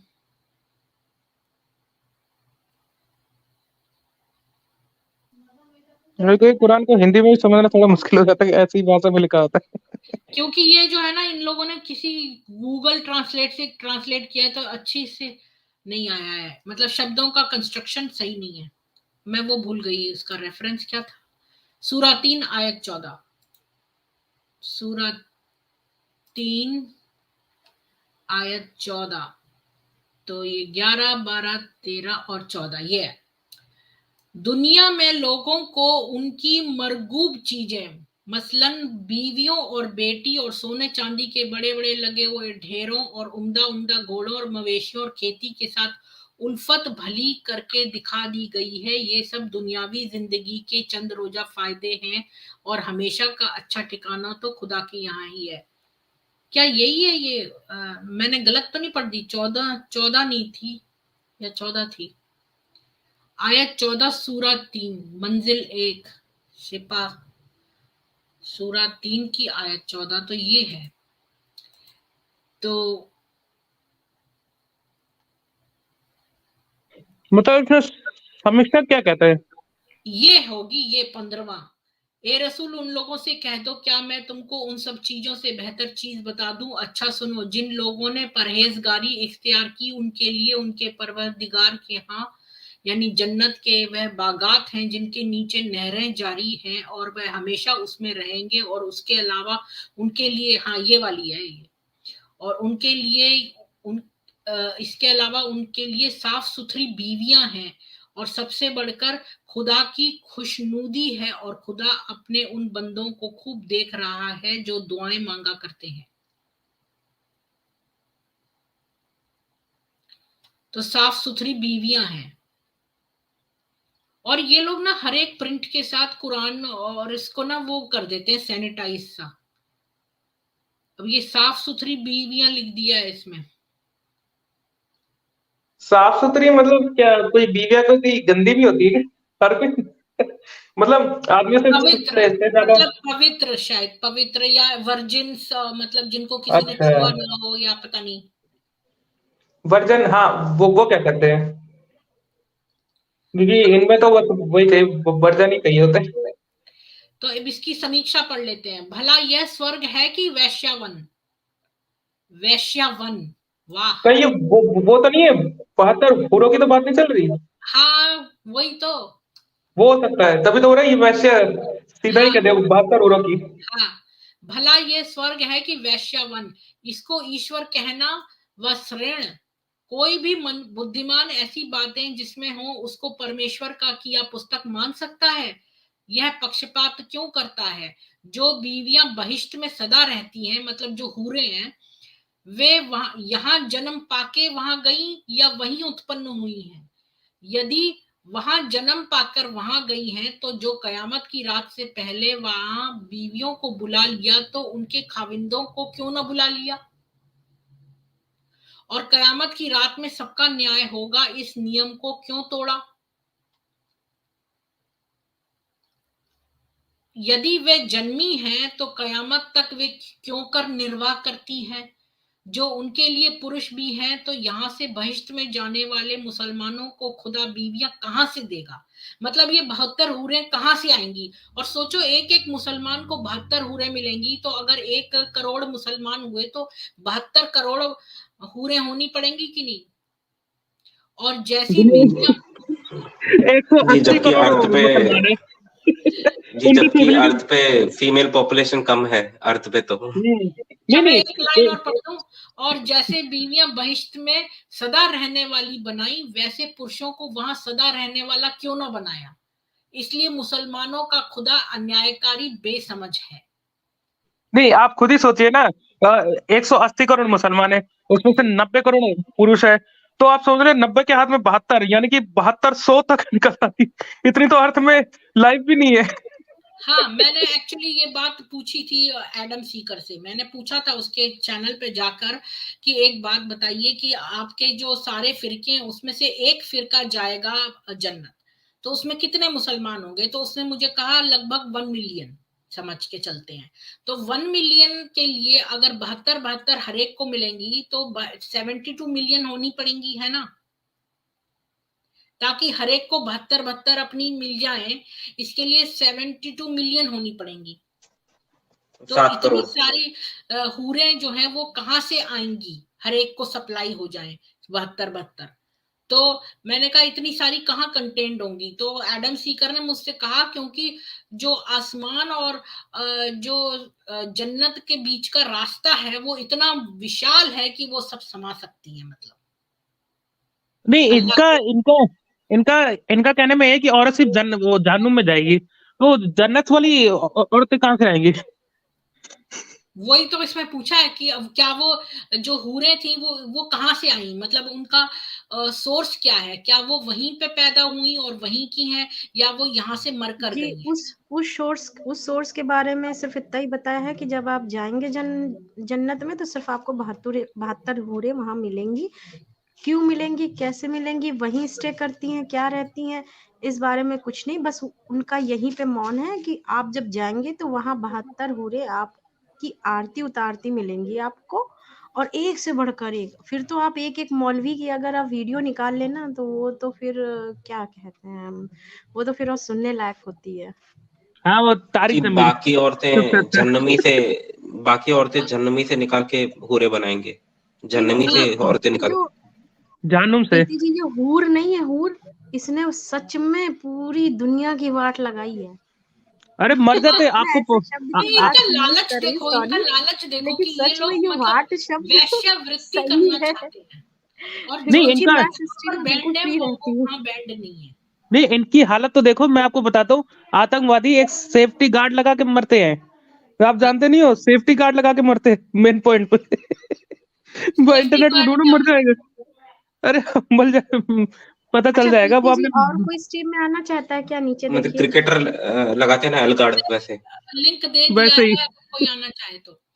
तो जी, कोई आता है मेरे तो मेरे फिर पर्सनल क्वेश्चन जन्नत के ऊपर ये है कि मतलब वो जो हूरें हैं वो सबको इतनी सारी कैसे मिलेंगी? 72 हर एक के पास आए तो 1 मिलियन अगर मुसलमान है तो उनको 72 मिलियन हूरों को ये कहाँ से प्रोड्यूस करेगा ये अल्लाह, जो इतनी लंबी है और उनकी स्किन अरे प्रीति मैम, ट्रांसपेरेंट है। वो अल्लाह की टेंशन है, आप टेंशन ना लें। वो जी, वो अल्लाह की और औरतें टेंशन जहन्नमी है। से निकालेगा, और जो हम्म, मुसलमान औरतें होंगी वो जन्नत औरतों की सरदार होंगी, वो हाँ, जहन्नमी मतलब से वो हाँ निकाल ये के देगा। बताएगी, मतलब ये और भी बड़ी क्रूरता की बात है, क्योंकि मतलब वो ये बताएगी कि आज मेरे हस्बैंड के साथ कौन सी हूर रहेगी। मतलब जो हम्म जी बिल्कुल। सरदारनी है और वो उसका तो ये सबसे काम बड़ी होगा। बात जो मुझे बड़ी दुख भरी लगती है, बहुत परेशान करती, वो हम 72 हूरों को लेकर लगती है कि 72 हूरें तो खूबसूरत हैं, लेकिन ये एक से एक थोड़े हुए आदमी ऊपर जाएंगे तो हाँ, बेचारियों का क्या होगा? हाँ, हाँ, ये बात तो मैंने भी, बिल्कुल हम्म आपने मेरे मन की बात कह दी। अब नहीं इनके नहीं, ऊपर अगर इनकी स्टैंड अप कॉमेडी इनकी शो देखो हूरें ना। जानते हो कैसे होगी? हाँ, इनकी हूरें जानते हो कैसे होगी? उनका जो अंदर का पार्ट है ना, कितनी गुर्दा वगैरह सब दिखेगा। हाँ, अरे वो ये जैसी तो बहुत होंगी तो डेंजरस होंगी, वो लगेगा खूबसूरत उसके है, साथ लेकिन सेक्स। उनके ऊपर अल्लाह ने क्यों अजाब डाल दिया कि ऐसे खूबसूरत से कोई नहीं है, और आदमी कोई भी आएंगे उनके खूबसूरत नहीं है। पास। मैं ना बोल रहा हूँ, उनका उनका गुर्दा कलेजा सब दिखेगा, ट्रांसपेरेंट होगी, आपको पता इसका नहीं है? मतलब वो उनके अंदर जो है वो उनको खाना नहीं मिलता है तो उनके अंदर तक का दिख रहा है, सब मतलब कुछ दिखेगा, ट्रांसपेरेंट वो होगी वो। होलोकॉस्ट वाली बात सी लग रही है। और हाँ, मैं एक बात कहने वाली थी पर मैं भूल गई वो वाली बात। अम, हाँ, तो ये, जी, वो मतलब हाँ, ट्रांसपेरेंट मैं ये कपड़े कहने वाली थी, पहनेंगे तो उसमें याद आ गया। जो इनके स्टैंड अप हम्म, कॉमेडी शो देखे हैं कभी आपने? वो जो उमर, क्या नाम है उसका, उमर, जो इनका स्टैंड अप कॉमेडियन है, जो मैं बचपन में देखती थी बकरा किश्तों पे और ये सब में आता था ना, स्टैंड अप कॉमेडियन उमर, क्या नाम था उसका, आपको नहीं पता? जी इनके वो स्टैंड तो अप, हम बहुत पुरानी हो गई तो उस समय हाँ, इनके स्टैंड अप कॉमेडी शो देखो, उसमें सुंदर सुंदर लड़कियां और इतने उमर गंदे शरीफ। सूरत। हाँ, उमर शरीफ। इनके जो प्लेस देखो तो उसमें सुंदर सुंदर लड़कियां और इतने गंदी सूरत वाले आदमी, बहुत नहीं ही वही गंदे। तो है, जो ये फटते हैं ना, वो इसी चक्कर में ही फटते हैं, आपको पता नहीं है? फटते इसी इसी चक्कर में फटते हैं। इनको कोई भक्ति नहीं है अल्लाह से। अल्लाह इनका वो है, क्या कहते हैं, एक पिंप, तरह एजेंट, पिंप, बस पिंप। एजेंट कह लो बस। हाँ, वो एजेंट वही होता है, पिंप कहते हैं उसको, मतलब जो दल्ला होता है ना, जो सेक्स वालों का, वेश्याओं का दल्ला। ठीक है, तो मैं अगले वाले उस पर चलती हूँ पॉइंट पे।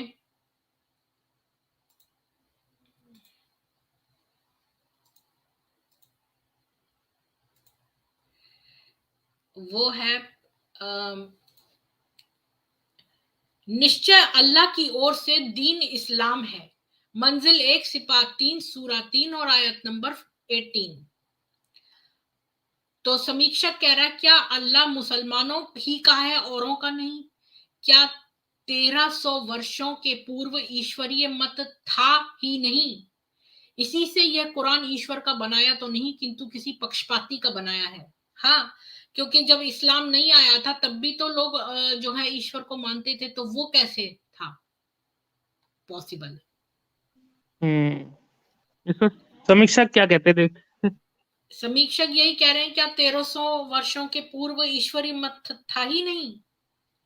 नहीं, इससे इनका तो मानना ये है कि ना, इससे वो पैदा मतलब खुदा ही सबसे पहला, मतलब वही मेन है, उसके अलावा कोई है नहीं। तो मतलब हाँ, जो इससे पहले जो अल्लाह को नहीं मानता था, वो वो क्या जन्नत नहीं जाएगा? वो क्या इंसान नहीं है? नहीं, मैं आपको एक बात बताऊं, अरबी में जो गॉड को कहते हैं अल्लाह, मतलब उसका लिटरल ट्रांसलेशन अल्लाह है। तो जो मोहम्मद पैदा भी नहीं हुआ था उससे पहले अरब में लोग अल्लाह को पूछते थे, मतलब अल्लाह मतलब गॉड। तो हम्म गॉड को अरबी में अल्लाह कहते हैं, तो अल्लाह पूछते थे। लेकिन वो अल्लाह, ये अल्लाह नहीं है जो मोहम्मद ने अल्लाह क्रिएट किया है। तो इस वो अल्लाह नहीं, को पूछते थे और अल्लाह की 3 बेटियों को, लज, उज्जा और मन्नत को। तो हम्म। मोहम्मद आया तो उसने पहले तो कह दिया कि बेटियों को मानो, और बाद में उसने कह दिया कि शैतान ने मेरे को वो कर दिया था, तो उन बेटियों को मत मानो। तो वो मतलब जी, अपना मुझे तो बेटियां लगता वो है तो बाद में शैतान आया था। मुझे तो लगता है बाद में शैतान आया था। वो शैतान मोहम्मद ही था। और कुछ कह रहे हैं, और आप कह रहे हैं ना बेटियां, देखिए बेटियां तो उनकी हो सकती है, तो कोई माँ बाप हो तो अल्लाह, तो कोई अल्लाह अगर आदमी है, तो उसकी कोई पत्नी भी होगी जिससे बेटियां होगी। तो अल्लाह तो कोई वो वैसा तो हो ही नहीं, निराकार वाला, वो तो आकार वाला हुआ था ना। हाँ, जी, आपके पास अच्छे अल्लाह अच्छे ही कोर्स। मोहम्मद है, गंगाधर ही शक्तिमान है। हाँ, हम्म। अब मतलब क्योंकि अगर ये कह रहे हैं कि इस्लाम से पहले सब जानू में थे, तो मोहम्मद के तो माँ बाप है वो भी जानू में जाएंगे, उसके जो रिश्तेदार है वो भी, और उनकी पहली पत्नी वो भी क्या जानू में जाएंगे? नहीं, जो मोहम्मद से पहले हुए लोग तो वो कहाँ जाएंगे? वही तो मैं कह रहा हूँ, उनके माँ बाप भी क्या जानू में जाएंगे क्या? गए होंगे वो क्या? तो वो खुद ही कहता है कि वो जहन्नुम में जाएंगे, क्योंकि वो इस्लाम नहीं मानते। वो तो उसने चाचा के लिए अपने बोला था, जिसने उसको इतने प्यार से पाला था। अब नेक्स्ट 48, प्रत्येक जीव को पूरा दिया जाएगा जो कुछ उसने कमाया, और वे न अन्याय किए जाएंगे। कह, या अल्लाह तू ही मुल्क का मालिक है, जिसको चाहे देता है, जिससे चाहे छीनता है, जिसको चाहे प्रतिष्ठा देता है, जिसको चाहे अप्रतिष्ठा देता है। सब कुछ तेरे ही हाथ में है। प्रत्येक वस्तु पर तू ही बलवान है। रात को दिन में और दिन को रात में बैठाता है, और मृतक को जीवित को मृतक से निकालता है, और जिसको चाहे अनंत अन्न देता है। मुसलमानों को उचित है कि काफिरों को मित्र न बनाए सिवाय मुसलमानों के। जो कोई यह करे बस वह अल्लाह की ओर से नहीं। कह, जो तुम चाहते हो अल्लाह को तो पक्ष करो मेरा। अल्लाह चाहेगा तुमको और तुम्हारे पाप क्षमा करेगा। निश्चय करुणामय है, क्योंकि अल्लाह करुणामय है। तो समीक्षक कहता है, और अच्छा इसका रेफरेंस है मंजिल 1 सिपात 3 सूरा 3 आयत नंबर 24 टू 27 और 30। तो समीक्षक कह रहा है, जब प्रत्येक जीव को कर्मों का पूरा पूरा फल दिया जाएगा तो क्षमा नहीं किया जाएगा, और जो क्षमा किया जाएगा तो पूरा फल नहीं दिया जाएगा और अन्याय होगा। जब बिना उत्तम कर्मों के राज्य प्रतिष्ठा देगा तो भी अन्यायी जाएगा, और बिना पाप के राज्य और प्रतिष्ठा छीन लेगा तो भी अन्यायकारी हो जाएगा। भला जीवित से मृतक और मृतक से जीवित कभी हो सकता है? क्योंकि ईश्वर की व्यवस्था अच्छेद्य अभेद्य है, कभी अदल बदल नहीं हो सकती। अब देखिए पक्षपात की बातें, जो मुसलमान के मजहब में नहीं है उनको काफिर ठहराना, उनमें श्रेष्ठों से भी मित्रता न रखने और मुसलमानों में दुष्टों से भी मित्रता रखने के लिए उपदेश करना ईश्वर को ईश्वरता से बही कर देता है। इससे यह कुरान का खुदा और मुसलमान लोग केवल पक्षपात अविद्या के भरे हुए हैं। इसलिए मुसलमान लोग अंधेरे में हैं। और देखिए मोहम्मद साहब की लीला की, जो तुम मेरा पक्ष करोगे तो खुदा तुम्हारा पक्ष करेगा, और जो तुम पक्षपात रूप पाप करोगे उसको उसको क्षमा भी करेगा। इससे सिद्ध होता है कि मोहम्मद साहब का अंतःकरण शुद्ध नहीं था। इसलिए अपने मतलब सिद्ध करने के लिए मोहम्मद साहब ने कुरान बनाया या बनवाया, ऐसा विदित होता है। इससे साफ पता चलता है जिसकी लाठी की भैंस। हाँ, मतलब ये बिल्कुल। जो मोहम्मद का नहीं होगा, अल्लाह भी उसका नहीं होगा। ये तो वो भले वो सही कर रहा हो चाहे गलत कर रहा हो। हाँ, और किसी को अगर पैराडाइज में जाना हो तो वो मोहम्मद को जमानत दे दे और पैराडाइज उसको मिल सकता है। मतलब पैसा दे, पैसा का हमने जी पढ़ा था जी ना। जी जी। नहीं, इसमें अगर हम देख ले तो हमारे जैसे वो पुराण है, उसमें रावण को भी वर मिला है, लेकिन वही वही भगवान का अवतार नहीं और रावण का वध भी किया है। तो रावण ने जब इच्छा मांगी थी, उन्होंने तपस्या की थी, उनके साथ कोई भेदभाव नहीं हुआ, चाहे क्योंकि वो बुरे आदमी थे। लेकिन जब उन्होंने बुराई की तो भगवान ने अवतार लिया। तो पक्षपात तो ईश्वर कभी नहीं करता है, लेकिन अल्लाह करता है कि जो ना मोहम्मद को मानेगा उसे ही सब कुछ देगा, भले और उसका विरोधी क्यों ना हो। अल्लाह कह रहा है कि चाहे तुम दुष्ट मुसलमान से दोस्ती रखो, पर अच्छा काफिर हो कोई, उससे मत रखो। मतलब पक्षपात यहीं पे वो घृणा सिखा रहा है। नहीं, इस पे ना एक याद आती है मुझे पुरानी कहावत, कि गंदा से गंदा मुसलमान गांधी से अच्छा है। ये कहा गया था उसी समय। गंदा से गंदा मुसलमान का गांधी से अच्छा है। तो मतलब हिंदू जितना भी इनका पक्ष ले लेना, वो काफिर ही रहेगा। चाहे कुछ भी कर ये लो। जिन्ना ने कहा था। जी मैं यहाँ एक बात ये मैं पहली बार कंक्लूड कर सुन रही दूं। हूँ। जी नहीं, गोपाल जिन्ना ने सिंह कहा था जी, एक बार, आपका स्वागत है। आपको गोपाल सिंह पता जी, चल जाएगा। आपको कुछ कहना है इस विषय में गोपाल सिंह जी? आप म्यूट हैं। जी, प्रॉफेट मोहम्मद के जो अंकल थे उन्होंने आखिरी वक्त तक इस्लाम कबूल नहीं किया था। तो वो जानते थे कि ये मोहम्मद जो है झूठा इंसान है, और आखिरी वक्त तक उन्होंने इस्लाम कबूल नहीं किया था, प्रॉफेट मोहम्मद के अंकल जो थे। हाँ बिल्कुल, और जिन्होंने अबू तालिब, जिन्होंने उनको इतने प्यार से बड़ा किया, तो उसके लिए उसने गालियां मतलब निकाली कि ये जो है, उसने बहुत बुरी बातें कही कि ये आग में जलेगा और ये होगा होगा, गंदी बुरी मतलब बातें कही, क्रूरता मतलब वाली। ये जी इनका यहाँ इनका मोहम्मद अपना नीचे रिश्तेदार का नहीं हुआ तो काफिरों का क्या होगा इस्लाम। हाँ देखिए प्रीति जी यहाँ एक मिनट रुकिए। यहाँ पर एक ने कमेंट्स किया था, ओशो कमेंट्स किया ओशो के बारे में, रमेश प्रताप जी ने। तो देखिए ओशो में और वेदों में जो बातें उसमें आई हैं, उपनिषदों में, दोनों में अंतर है। ओशो कभी भी एक जगह बाउंड की बात नहीं करते हैं। तो वो मैं ओशो के विचार से बिल्कुल असहमत हूँ, सहमत नहीं हूँ।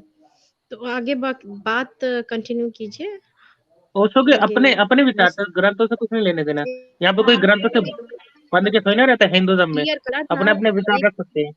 एक मिनट नगेंद्र जी, संभोग से समाधि तक जो ओशो ने बोला था, वो संभोग बिल्कुल फ्री ऑफ बाउंड था।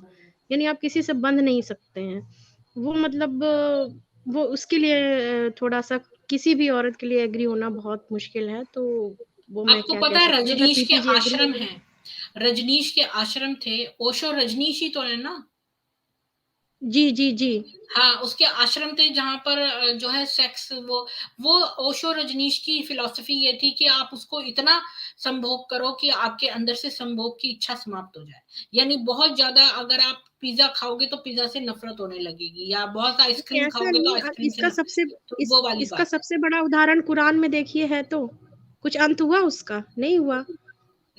हाँ, वही तो मैं कह रही हूँ कि ये बेकार बात है, क्योंकि मतलब बहुत ज्यादा पाप करो तो पाप से घृणा होने लगेगी, ये तो वो वाली फिलॉसफी हो गई। तो यानी तुमने पहले ही बहुत पाप कर लिया। तो ये हाँ तो तो मैं एक उससे तरह से एग्री नहीं ये तो करती। कुरान के ऊपर चले गए। हाँ, और ये तो बिल्कुल ही बेकार बात है कि जो इसने आश्रम बनाए, तो ये तो लोगों को प्रेरित कर रहा है। एक्चुअली इसने एक आउटलेट दिया उनको अपनी सेक्सुअल डिजायर्स करने का, और वहां पर इस तरह से मैं भी उससे अग्री नहीं करती। उसने काफी कुछ विजडम वाली बातें भी कही हैं ओशो ने, लेकिन जिनको मैं जिनसे मैं इम्प्रेस्ड हूँ, लेकिन उसकी जो मेन फिलॉसफी है उससे मैं नहीं अग्री करती। ठीक है, अब अगला पॉइंट देखते हैं हम।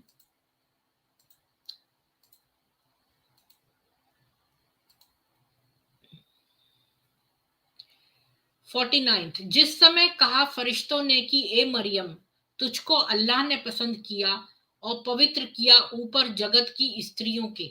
मंजिल 1 सिपा 3 सूरा 3 और आयत 41। ये हम कुरान से खोल लेते हैं, क्योंकि ये इसमें कुछ ऐसे सेंटेंस लिखा हुआ है तो समझ में नहीं आता। सूरा 3 और आयत 41। तो सूरा 3 और आयत इसमें 41 ये वाली है।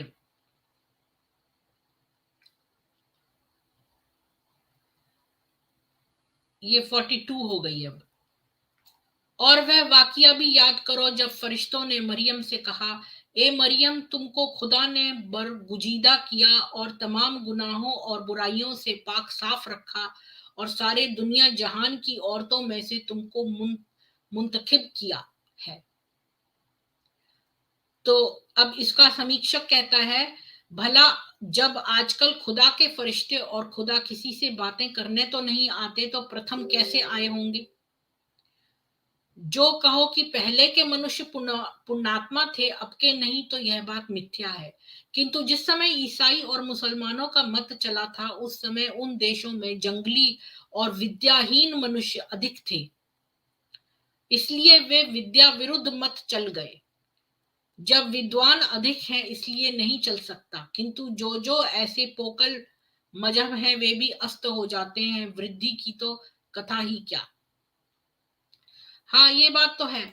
उस समय जो है वो उस समय जो थे वो लोग जाहिल थे और सैवेज थे, तो उनमें इतनी अकल नहीं थी, तो ऐसे बेवकूफों वाले मत चल गए जिनमें ना तो साइंस है ना कुछ न्याय अन्याय है, तो ऐसी बेवकूफी की बातें चल गई उस जमाने में। और अब जो है विद्वान है ज्यादा लोग, तो उनके बीच में नहीं चलेंगी ये। कोई कुछ ऐड करना चाहता है इसमें? जी, मैं इस पे ये कहना चाहता हूँ कि बेसिकली जो अरब था, ये लोग मतलब इनके यहाँ रोजगार की बहुत कमी थी, और ये जहाँ पे इतनी ज़्यादा गरीबी हो, तो वहाँ स्लेवरी धीरे-धीरे आ जाती है, और जहाँ स्लेवरी आती है, तो वहाँ इसलिए आती है क्योंकि वहाँ गरीबी बहुत ज़्यादा थी, और ऊपर से और दुनिया में कोई भी मतलब डायनेस्टी जो है, अरब पे आक्रमण नहीं करना चाहता था, क्योंकि अरबों के पास कुछ था ही नहीं। खेती थी, ये थी, कुछ भी नहीं था, तो जिसके कारण जो है यहाँ पे कोई जाना नहीं था, और अल्टीमेटली जितने भी एजुकेटेड लोग होते थे, जैसे आज इंडिया से एजुकेटेड लोग अमेरिका चले जाते, कनाडा चले जाते, तो इनके यहाँ पे भी अगर कोई पढ़ा लिखा होता था, तो उसको थोड़ा बिजनेस समझ में आ जाता, तो वो अल्टीमेटली अरब छोड़ देता था। अल्टीमेटली यहाँ पे अनपढ़ गँवार ही रहते थे, और ये कि ये मुझे लगता है कि ये इसी अनपढ़ गँवार इलाकों में ही तभी ये रिलीजन ऐसा पैदा हो सकता है, वरना ये अगर इंडिया में मोहम्मद पैदा होता तो वो हिंदुओं को उल्लू नहीं बना पाता, सिर्फ इनको अरबों को उल्लू बना सकता है, लेकिन इंडिया में न तो हिंदुओं को उल्लू बना पाता है, न ग्रीक्स को उल्लू बना पाता, क्योंकि ये सिविलाइजेशन से पढ़े लिखे लोग थे। तो हाँ मुझे लगता बिल्कुल, है कि आपने सही कहा कि ये लोग पढ़े लिखे थे, तो यहाँ पे उनकी जो है धूर्तता नहीं चलती। पर रेगिस्तान में जहां पर लोग अनपढ़ थे और दूर दूर तक कुछ भी नहीं था, तो वहां लूटपाट करके ये अपना जो है वो करते थे गुजारा। और कुछ भी गप्पे मार दो तो ये वहां के लोग सीधे थे, जो इनकी उल जलूल बातों पे विश्वास कर लेते थे, ये भी कह सकते हैं। अब 50वां, इस उसको कहता है कि बस हो जाता है, काफिरों ने धोखा दिया, ईश्वर ने धोखा दिया, ईश्वर बहुत मकर करने वाला है। तो मतलब अल्लाह जिसको कहता है तो वो बस हो जाता है, और काफिरों ने धोखा दिया, ईश्वर ने धोखा दिया, ईश्वर बहुत मकर करने वाला है। इसको उससे पढ़े सूरा 3 आयत 46, सूरा 3 और आयत 46। 46 ये वाली है, तो 47 होगी। ये सुनकर मरियम ताज्जुब से कहने लगी, परवरदिगार मुझे लड़का क्यों कर होगा, हालांकि मुझे किसी मर्द ने छुआ नहीं, तो खुदा जो। तो ये तो मरियम के बारे में क्यों बताने लगे? ये कुरान है कि ये वो है, अंजील है। इसका दूसरा रेफरेंस क्या था? 46 और 53, तो 54 होगा। और खुदा की बारगाह में अर्ज किया कि ए हमारे पालने वाले, जो तूने नाजिल किया, हम उस पर ईमान लाए, और हमने तेरे रसूल ईसा की पैरवी इख्तियार की, बस तू हमें रसूल के गवाहों के दफ्तर में। नहीं, ये तो और भी बेकार हो गया है, वही ज्यादा सही था। तो जब मुसलमान लोग खुदा के सिवाय दूसरी चीज नहीं मानते, तो खुदा ने किससे कहा? तो यहाँ पर लिखा है कि अल्लाह उसको कहता है तो वो बस हो जाता है। तो खुदा ने कैसे, किससे कहा, और उसके कहने से कौन हो गया? इसका उत्तर मुसलमान 7 जन्म में नहीं दे सकेंगे, क्योंकि बिना उपादान कारण के कार्य भी नहीं हो सकता। बिना कारण के कार्य कहना, जानो अपने माँ बाप के बिना मेरा शरीर हो गया, ऐसी बात है। जो धोखा खाता है, और मकर मतलब छल। ईश्वर बहुत मकर करने वाला है, यानी ईश्वर बहुत छल करने वाला है। काफिरों ने धोखा दिया, ईश्वर ने धोखा दिया, ईश्वर बहुत धोखा छल करने वाला है। तो जो धोखा खाता और मकर अर्थात छल और दंभ करता है, वह ईश्वर तो कभी नहीं हो सकता, किंतु उत्तम मनुष्य भी ऐसा काम नहीं करता। तो जो अच्छा मनुष्य वही ऐसा काम नहीं करेगा, तो ईश्वर कैसे कर लेगा? ये भी बड़ी अजीब सी बात है। ईश्वर धोखा खा के?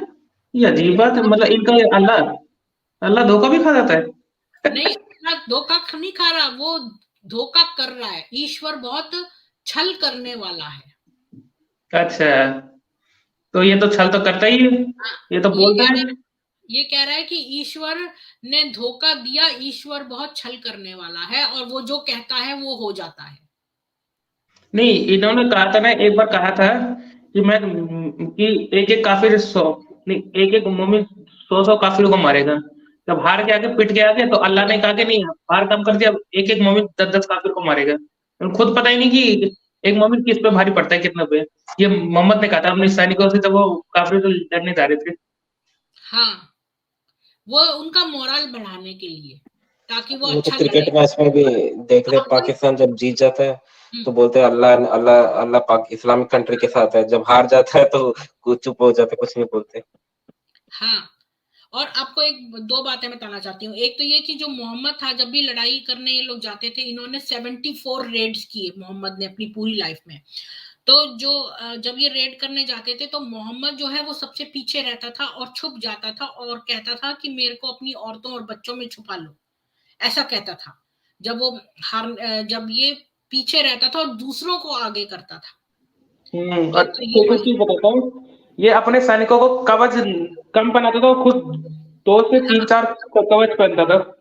हाँ, हाँ, बिल्कुल, ये करता था। और मैंने एक जगह ये भी सुना था कि कोई वो उसने उसको कह दिया कि तुम जाओ बिना कवच के, और उसका कवच खुद रख लिया। ये भी मैंने सुना है मोहम्मद के बारे में। सबसे बड़ा फर्क होगा, सबसे बड़ा। मतलब एक चीज समझ लो, जब भगवान श्री राम लड़े थे युद्ध रावण से, तब तो उन्होंने कोई कवच धारण ही नहीं किया था, सिर्फ हाँ, साधारण कपड़े में। और ये दो को वो भी पीछे रहता था। मतलब आगे से हाँ, सैनिक अगर जीत जाता तो ठीक है। और एक दिन इसने क्या किया था, जब ये बुरी तरह पिट गए ना, तब ये मरने का नाटक कर रहा था कि मेरे को मरा हुआ समझ के विरोधी छोड़ ले। और जब इसका साथी इसको जान गया ना, तो उसके मुंह पे आकर गए, तुम चुप रहो, मेरे को मरवा दोगे तुम। हाँ। और पता है वो जो यहूदी महिला थी जिसने जहर दिया था, उसके बारे में सुना था कि वो इसका वो जो थी, कौन सी जुवेरिया थी या कौन थी, जिसने जिसके की सारे जीव माँ थी। बाप भाई बहन जो सबको थी। मार दिया था।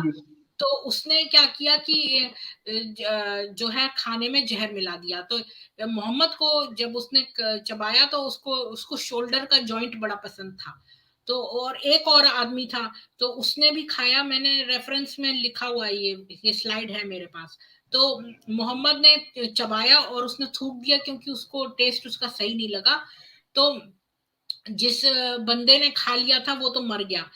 वो अभी मोहम्मद ने फौरन कहा कि क्या इसमें जहर है, तो वो जो थी यहूदी, वो बोली कि अगर तो तुम सचमुच के प्रॉफिट हो तो तुम नहीं मरोगे जहर से, और अगर तुम मर गए तो इसका मतलब हमारा बदला पूरा हो गया, क्योंकि तुमने हमारे लोगों को मारा है, और हमारे नहीं खाया उसने, को। तो तो महिला वो को बाद मार में दिया था। बीमार पड़ गया था, बीमार पड़ा, और बाद में वो मोहम्मद मर गया, क्योंकि उसने खाया नहीं था पूरा।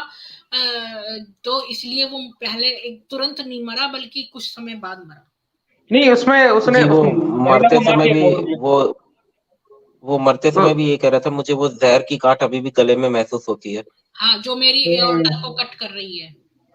नहीं, इसमें ना इनकी इनकी आयत है, वो उसने बताया था, क्या कहते हैं वो, क्या नाम है, अपोस्टेट प्रॉफिट ने, अपोस्टेट इमाम ने, कि इनकी आयत है कि अगर खजूर खा लेना तो जहर का असर असर नहीं होता है।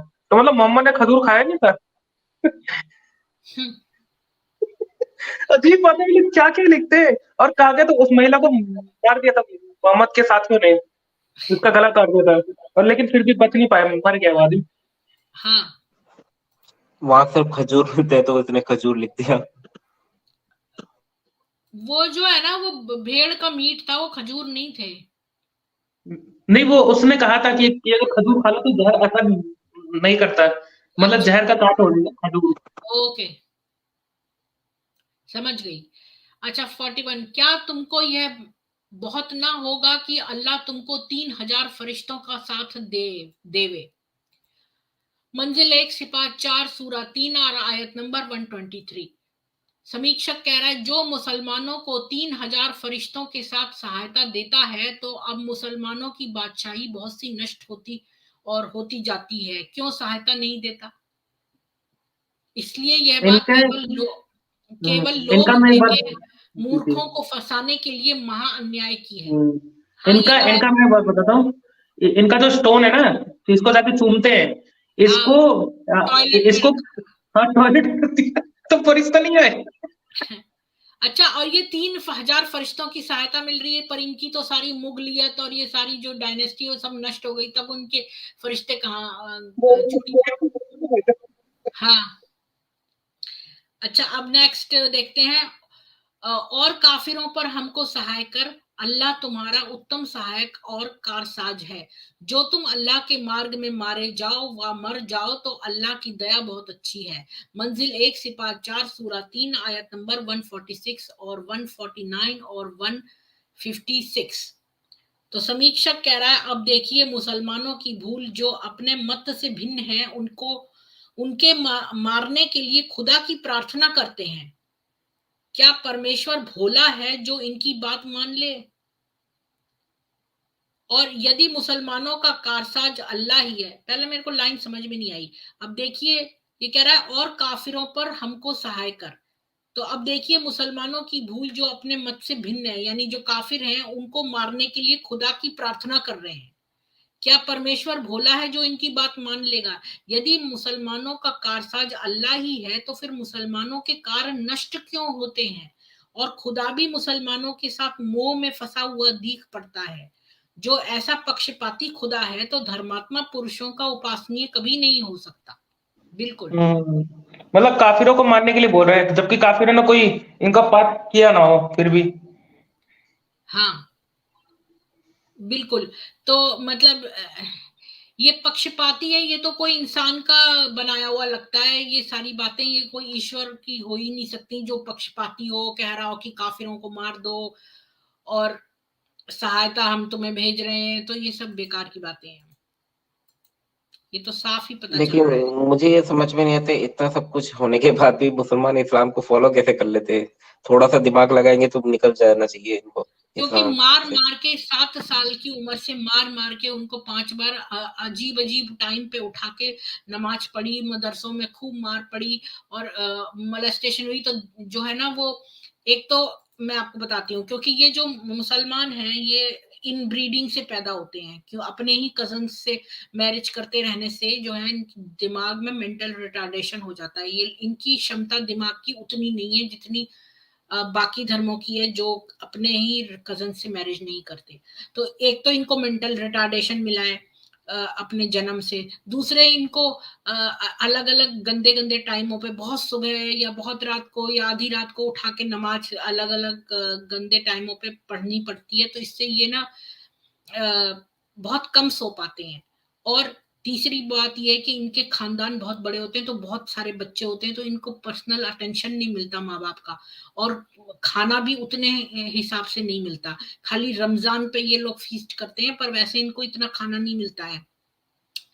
तो इनको खाना कम, सोना कम, और मदरसे की मार जो पड़ती है इतनी सारी, तो इससे इनको एकदम ही ब्रेन वॉश कर देते हैं, और क्वेश्चनिंग करने वाले को कह देते हैं कि तुम पे शैतान आ गया। तो ये डर असल के में मारे वो वही है बेचारा कि बोलता ही नहीं निकलता। किसी को भी जब जिहादी बनाया जाता है तो उनको फ्रस्ट्रेट कर दिया जाता है, मतलब एकदम गुस्से वाला बना दिया जाता है ताकि आसानी से भड़क जाए, विवेक नाम की कोई चीज ना हो। हाँ, तो मतलब डमी जो क्रिएट करना है ना कठपुतली के लिए, तो उसकी ट्रेनिंग जो है ना इनको बचपन से मिलती है। तो इसलिए इनका ब्रेन लगता नहीं है। अब जब ये बड़े हो जाते हैं और लोग इनसे क्वेश्चन करते हैं, तो इनका दिमाग के ब्रेन सेल जो एकदम डेड पड़े हैं, जो कभी सोचते नहीं है किसी बात को, तो वो अचानक से इनको स्ट्रेस होने लगता है कि अब सोचना पड़ेगा। तो ये बहुत सोचते हैं, तो ये बार बार वही बातें रिपीट करते हैं। बार बार देखा होगा आपने कि ये वही वही बात बोलते हैं, जबकि वो पॉइंट प्रूव हो गया गलत, तब भी वो वही बात बोलते हैं, क्योंकि वो ब्रेन में कंडीशनड है इतने ज्यादा। तो इनको इस कंडीशनिंग से निकालना पड़ेगा, और फिर वो उसी माहौल में वापस चले जाते हैं। मतलब आपसे थोड़ा इंटरेक्ट करके वो वापस उसी माहौल में जाते हैं। तो इनके दिमाग में, और जो लोग इस बात को समझ भी जाती हैं, जो विमेन की भाई इसमें कुछ नहीं है, उनको ये लगता है कि ये तो बहुत बड़ा काम हो जाएगा, मतलब अगर इनकी बात सच हो जाए काफिरों की वाली, तो ये बहुत बड़ा काम है, मुझे ये छोड़ना पड़ेगा, और मान लो मैं इसे छोड़ दूं तो मुझे जन्नत नहीं मिलेगी और मुझे पकौड़े की तरह तला जाएगा। तो ये सारे डर जो है ना इनको आने लगते हैं फिर। तो ये बचपन से इनके अंदर डर डालते हैं। जब मैं छोटी थी तो मैं एक जो ईसाई स्कूल में जाती थी, तो हमें एक पिक्चर दिखाई गई कि हेल में आपके साथ क्या होगा, और ये जो बातें कह रहे हैं ना, पकौड़ा तलना, ये वो, ये सब हमें दिखाया गया। तो मेरे को देख के कोई भी डर नहीं लगा, लेकिन बच्चे डर जाते हैं इससे जनरली। मुझे कुछ हाँ, समझ ही ये नहीं आता। असल में सीबीएसई स्कूल के चैप्टर में भी जब कांग्रेस सरकार आई थी तो उन्होंने एक चैप्टर डाला था जिसमें ये लिखा था कि अगर आप चैरिटी नहीं करोगे तो आप जिंदा चलाए जाओगे हेल में। ये चैप्टर में पढ़ाया गया था सीबीएसई स्कूल में। हम्म। और असल में वो भी ईसाई और अच्छा, ये फिलिप मतलब जो व्हाइट क्रिश्चियंस है वो इनब्रीडिंग करते हैं क्या? हाँ, उनके अंदर भी यही चीज है। वो लोग भी अपने कजन्स को, बल्कि मैंने उनके जो बहुत वैसे वाले सीरीज देखे ना, इनके सीरियल देखो ना अगर, तो उससे इनके कल्चर के बारे में काफी पता चलता है। तो मैं एक कल्चर देखती थी उसमें, कल्चर कह रही हूँ, एक सीरियल देखती थी। यहाँ पर सीरियल नहीं बोलते, सीरीज बोलते हैं। तो वो आता था ऑल इन द फैमिली, वो यहाँ का बड़ा फेमस है न्यूयॉर्क का। उसमें जो चेयर पे वो आर्ची बंकर बैठता है, वो चेयर भी न्यूयॉर्क के म्यूजियम में रखी हुई है। तो वो कहता है, अम, वो लेडी कहती है, जो बहुत ही सीधी सादी और घर में प्यार करने वाली जो हाउसवाइफ है, जो टिपिकल वाइट वुमेन है, जो जिसको ज्यादा बहुत नॉलेज नहीं है, बस वो अपने घर में रहती है, अपने हस्बैंड को प्यार करती है। तो वो कहती है कि हाय, मैं अपने कजन से, वो मेरा कजन नहीं होता तो मैं उससे मिलती क्या, मतलब वो उससे मिलने को भी घबरा रही है जो उसका कजन नहीं है। क्या आपको यूट्यूब पे ये सारे देख सकते हैं आप, जैसे आप ऑल इन द फैमिली देखो, वो बहुत मजेदार लगता है मेरे को। वो बोला हल्का फुल्का सीरीज है, उसमें कुछ वो नहीं है, लेकिन मजेदार है वो आप देखना, उससे आपको काफी कुछ आइडिया होगा यहाँ का जो कल्चर है। अच्छा, यहाँ इंडिया में जो यहाँ का कल्चर दिखाते हैं कि भाई, जब मैं पहली बार विदेश गई और मैं वापस इंडिया आई, तो मेरे से लोग अजीब अजीब क्वेश्चन करने लगे, अरे वहां तो मतलब खुला सेक्स हो रहा है, ये वो। ऐसा कुछ नहीं है यहाँ पे।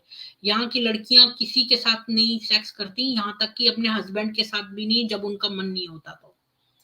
और कोई भी मतलब आप उनके साथ जबरदस्ती नहीं कर सकते हैं, और वो बहुत ज्यादा फ्रीडम ओरिएंटेड होती हैं, बहुत ही ज्यादा। मतलब घर में भी हर वक्त ये, जैसे इंडिया में हस्बैंड वाइफ वो सब मिलके करते हैं, इनके अपने अपने लाइफ होते हैं, और जो है वो साथ में कुछ टाइम साथ में स्पेंड करते हैं, पर वो अपने अपने स्पेस देते हैं। अब जैसे इवन मेरे हस्बैंड हैं, तो वो भी मतलब मेरे हस्बैंड भी वाइट हैं। तो हम मैं भी अपने हस्बैंड में अलग, मेरा स्टडी है और उसका अलग है, और हम लोग शाम को एक साथ कुछ टाइम बिताते हैं। पर वैसे वो भी अगर घर में है अभी, लेकिन वो अपने दूसरे काम कर रहा है, मैं अपने काम कर रही हूँ, मतलब हम लोग एक दूसरे के उसमें इंटरफियर नहीं करते हैं। हस्बैंड वाइट है मतलब इंडियन नहीं है? मेरे हस्बैंड इंडियन नहीं है, मेरे हस्बैंड वाइट है। अच्छा। अच्छा, ओके तो ओके। वो भी हिंदुइज्म पे की किताबें पढ़ते हैं कि नहीं, कि वहां या से अलग ही विचार है? मेरे हस्बैंड ना एथिस्ट हैं, और मैंने जब भी उनको बताने की कोशिश करती हूँ ना, तो वो कहते हैं या और चले जाते हैं मजाक करके। तो वो नहीं, मेरी चलो बात ठीक है, यही अच्छा है। यही चीज तो अच्छा ही है। अगर कोई मोमिन होता ना, चाहे औरत हो चाहे आदमी, वो तंग करके रख देते चाहे 30 बंदे। मेरी बहुत मेरे को बहुत मुश्किल से बंदा कोई मिला शादी के लिए, क्योंकि मैं बहुत परेशान हो गई थी और अकेले रह के, और मेरे को जो इंडियन लोग मिलते थे वो मुझसे अजीब अजीब चीजें पूछते थे। एक ने पूछा तुम्हारे पास बैंक अकाउंट कितना है, और मेरे बहुत बड़ी कहानी है, मतलब मैं इतने लोगों को मैंने ढूंढा, मैं इंडिया गई लड़का खोजने के लिए, कोई शादी के लिए, और क्या क्या बातें और किस्से, और अब मैं उससे काफी दूर आ गई हूँ। और यहाँ पर भी जितने लड़के हैं वो पहले रह के देखते हैं डेटिंग करके। और मुझे बहुत लकी हूं मैं कि मुझे मेरा हस्बैंड मिल गया, जो मेरे साथ वैसे ही शादी को, मतलब कुछ समय डेटिंग में हम खाली कॉफी पीते थे साथ में रेस्टोरेंट में बैठ के, पर हमने कभी जो है शरीर का संबंध स्थापित कभी नहीं किया। मिलने से पहले, तो इसलिए मैंने इससे शादी कर ली, क्योंकि ऐसा लड़का मुझे मिलना मुश्किल था यहाँ पर जो बिना रहे जो है मेरे से शादी कर लेता। अभी ना इंडिया में लाना तो हिंदू दर्शन कराना अलग अलग मंदिरों में, तो साथ कुछ इंटरेस्ट जागी जाए जानने में। नहीं, उनको योगा पढ़ाओगे तो अपने आप इंटरेस्ट आ जाएगा। नहीं, वो मैराथन रन करते हैं, वो 50 किलोमीटर, कई बार तो उनका ऑफिस इतना दूर है ना, तो पार्किंग ना देने वो यहाँ से दौड़ के ही चले जाते हैं। 50 किलोमीटर वो मैराथन करते हैं, इतने कितनी सारे। एज है उनकी? मेरे हस्बैंड कितनी जो है एज है? ना, कितनी एज है उनकी? अभी 50 के हैं वो। जी, आपके सही है, बच्चे भी हैं मैराथन फिर? अभी भी। मेरे कोई बच्चे नहीं है, मेरे हस्बैंड का एक बच्चा है किसी और रिलेशनशिप से पहले। अच्छा। वो अपनी माँ के साथ रहता है यहीं पास में, उससे हर हफ्ते मिलते हैं मेरे हस्बैंड, उसके साथ जाते हैं। फेसबुक पे मैं हूँ, मेरे हस्बैंड की तस्वीर भी है उसमें। जी देखेंगे। जितार्थ पाटिल जी, आपका बहुत बहुत स्वागत है। तो नेक्स्ट पॉइंट पे चलते हैं अब। फिर जितार्थ पाटिल जी, आप उसमें कुछ कंट्रीब्यूट करना नेक्स्ट पॉइंट में। Hello, how are you, ma'am? हाँ, I am good, how are you? I am also good. ठीक है, तो अब नेक्स्ट पॉइंट में आप बताना इसमें आपका क्या विचार है।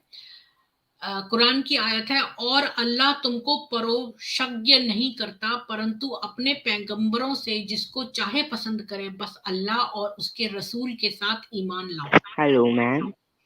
हाँ Hello. हेलो। हाँ हेलो, तो मैं एक बार पहले ये पढ़ लूं, फिर आप इसकी समीक्षा करना, मतलब रिव्यू करना इसको। तो अल्लाह तुमको परोक्षज्ञ नहीं करता परंतु अपने पैगंबरों से जिसको चाहे पसंद करे, बस अल्लाह और उसके रसूल के साथ ईमान लाओ। मंजिल 1 सिपाह 4 सूरा 3 और आयत 179। जब मुसलमान लोग सिवाय खुदा के किसी के साथ ईमान नहीं लाते और ना किसी को खुदा का साझी मानते हैं, तो पैगंबर साहब को क्यों ईमान में खुदा के साथ शरीक किया? वाह, ये भी एक पॉइंट है। अल्लाह ने पैगंबर के साथ ईमान लाना सीखा, इसी से पैगंबर भी शरीक हो गया। पुनः ला शरीक कहना ठीक न हुआ। यदि इसका अर्थ यह समझा जाए कि मोहम्मद साहब के पैगंबर होने पर विश्वास लाना चाहिए, तो यह प्रश्न होता है कि मोहम्मद साहब के होने की क्या आवश्यकता है। यदि खुदा उनको पैगंबर किए बिना अपना अभीष्ट कार्य नहीं कर सकता, तो अवश्य असमर्थ हुआ। अब बताइए आपको क्या कहना है इस बारे में।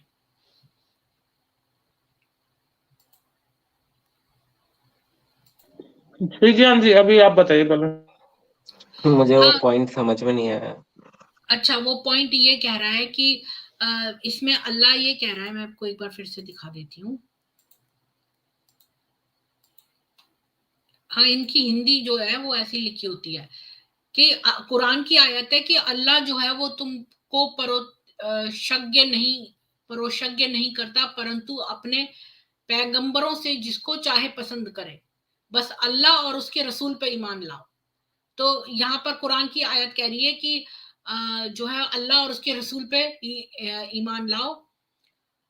और समीक्षक कह रहा है कि अगर मुसलमान लोग जो है वो खुदा के सिवाय तो किसी को ईमान में नहीं लाते, तो वो ये कह रहा है कि पैगंबर पर अगर आप मोहम्मद पे ईमान लाओगे तब भी तो आपने शिर्क किया है एक तरह से, क्योंकि आपने खुदा के साथ पैगंबर को भी जोड़ लिया है।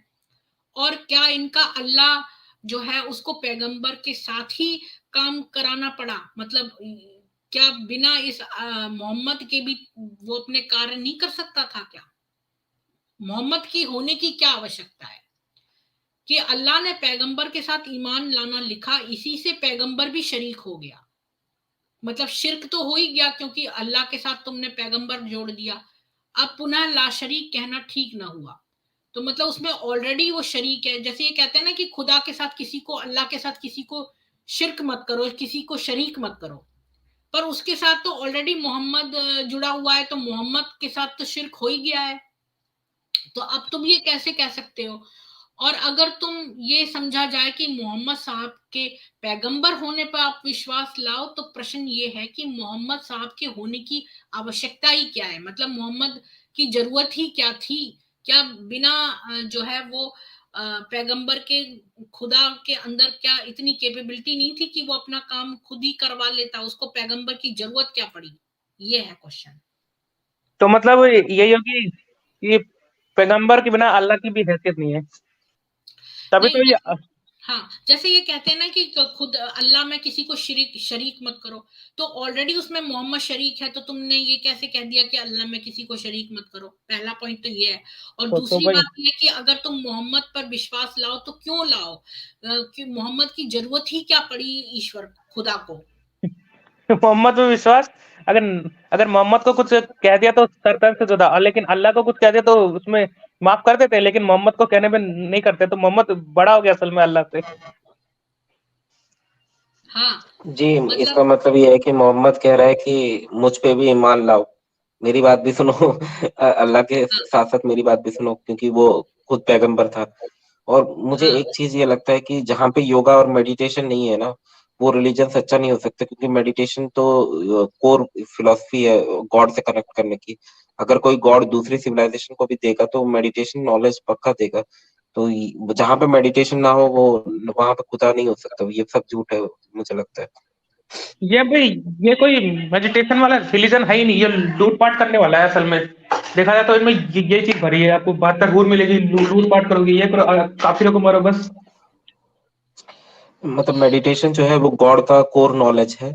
अगर ये वहां नहीं है तो इसका मतलब वो उसने खुद ने बनाया है, ये फेक स्टोरीज ये सब है। बिल्कुल, ये बिल्कुल। और इसमें जब बनाया ना तो अल्लाह को भी छोटा कर दिया, और अल्लाह से बना अपना को खुद ही बना दिया, लगभग देखा जाए खुद ही को अल्लाह बना दिया।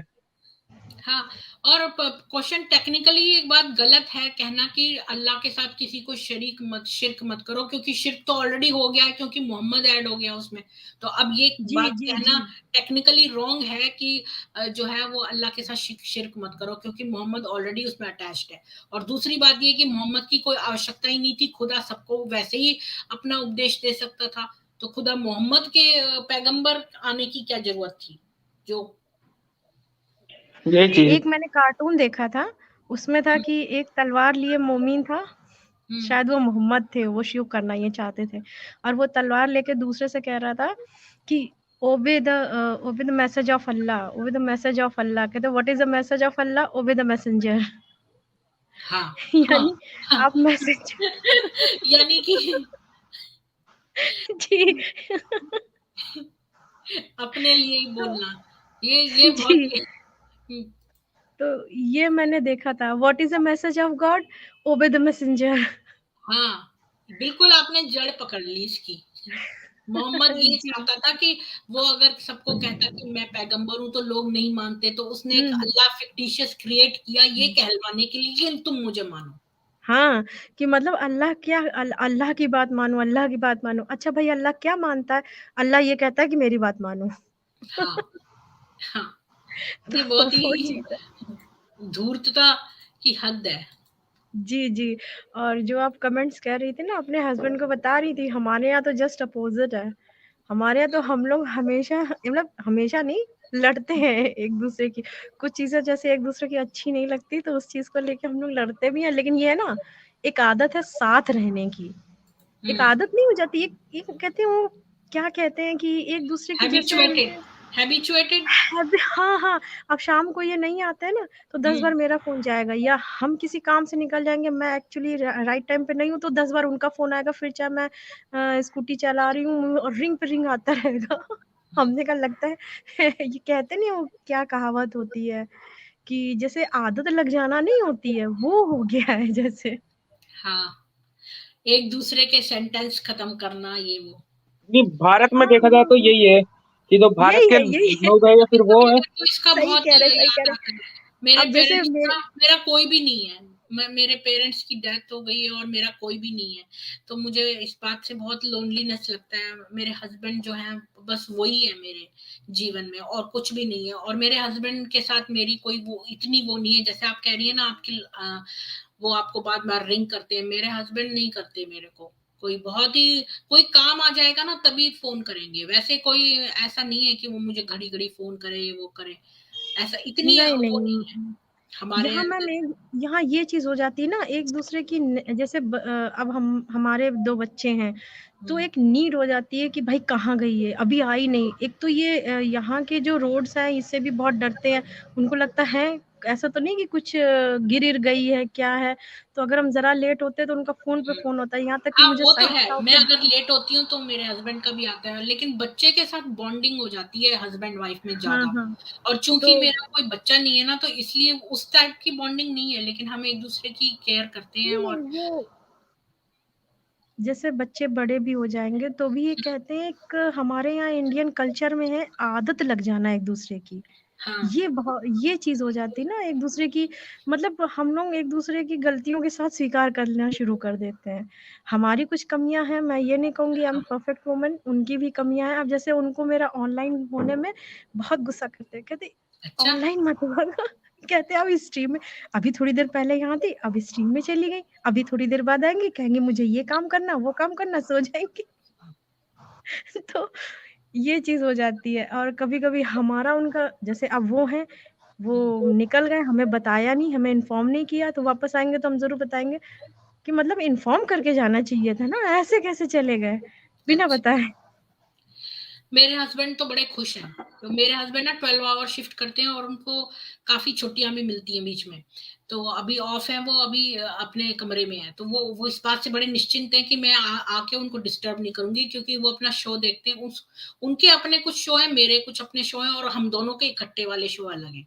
तो जो वो अपने शो देखते हैं ना, तो बीच में मैं आके अगर कुछ पूछूं खाने की ये वो, तो उसको डिस्टर्बेंस लगती है। तो वो बड़े निश्चिंत है अभी, मेरा हस्बैंड टॉड, वो बड़ा निश्चित है कि मैं मतलब यहाँ पर बिजी हूँ, तो अभी उसको मैं डिस्टर्ब नहीं करूंगी।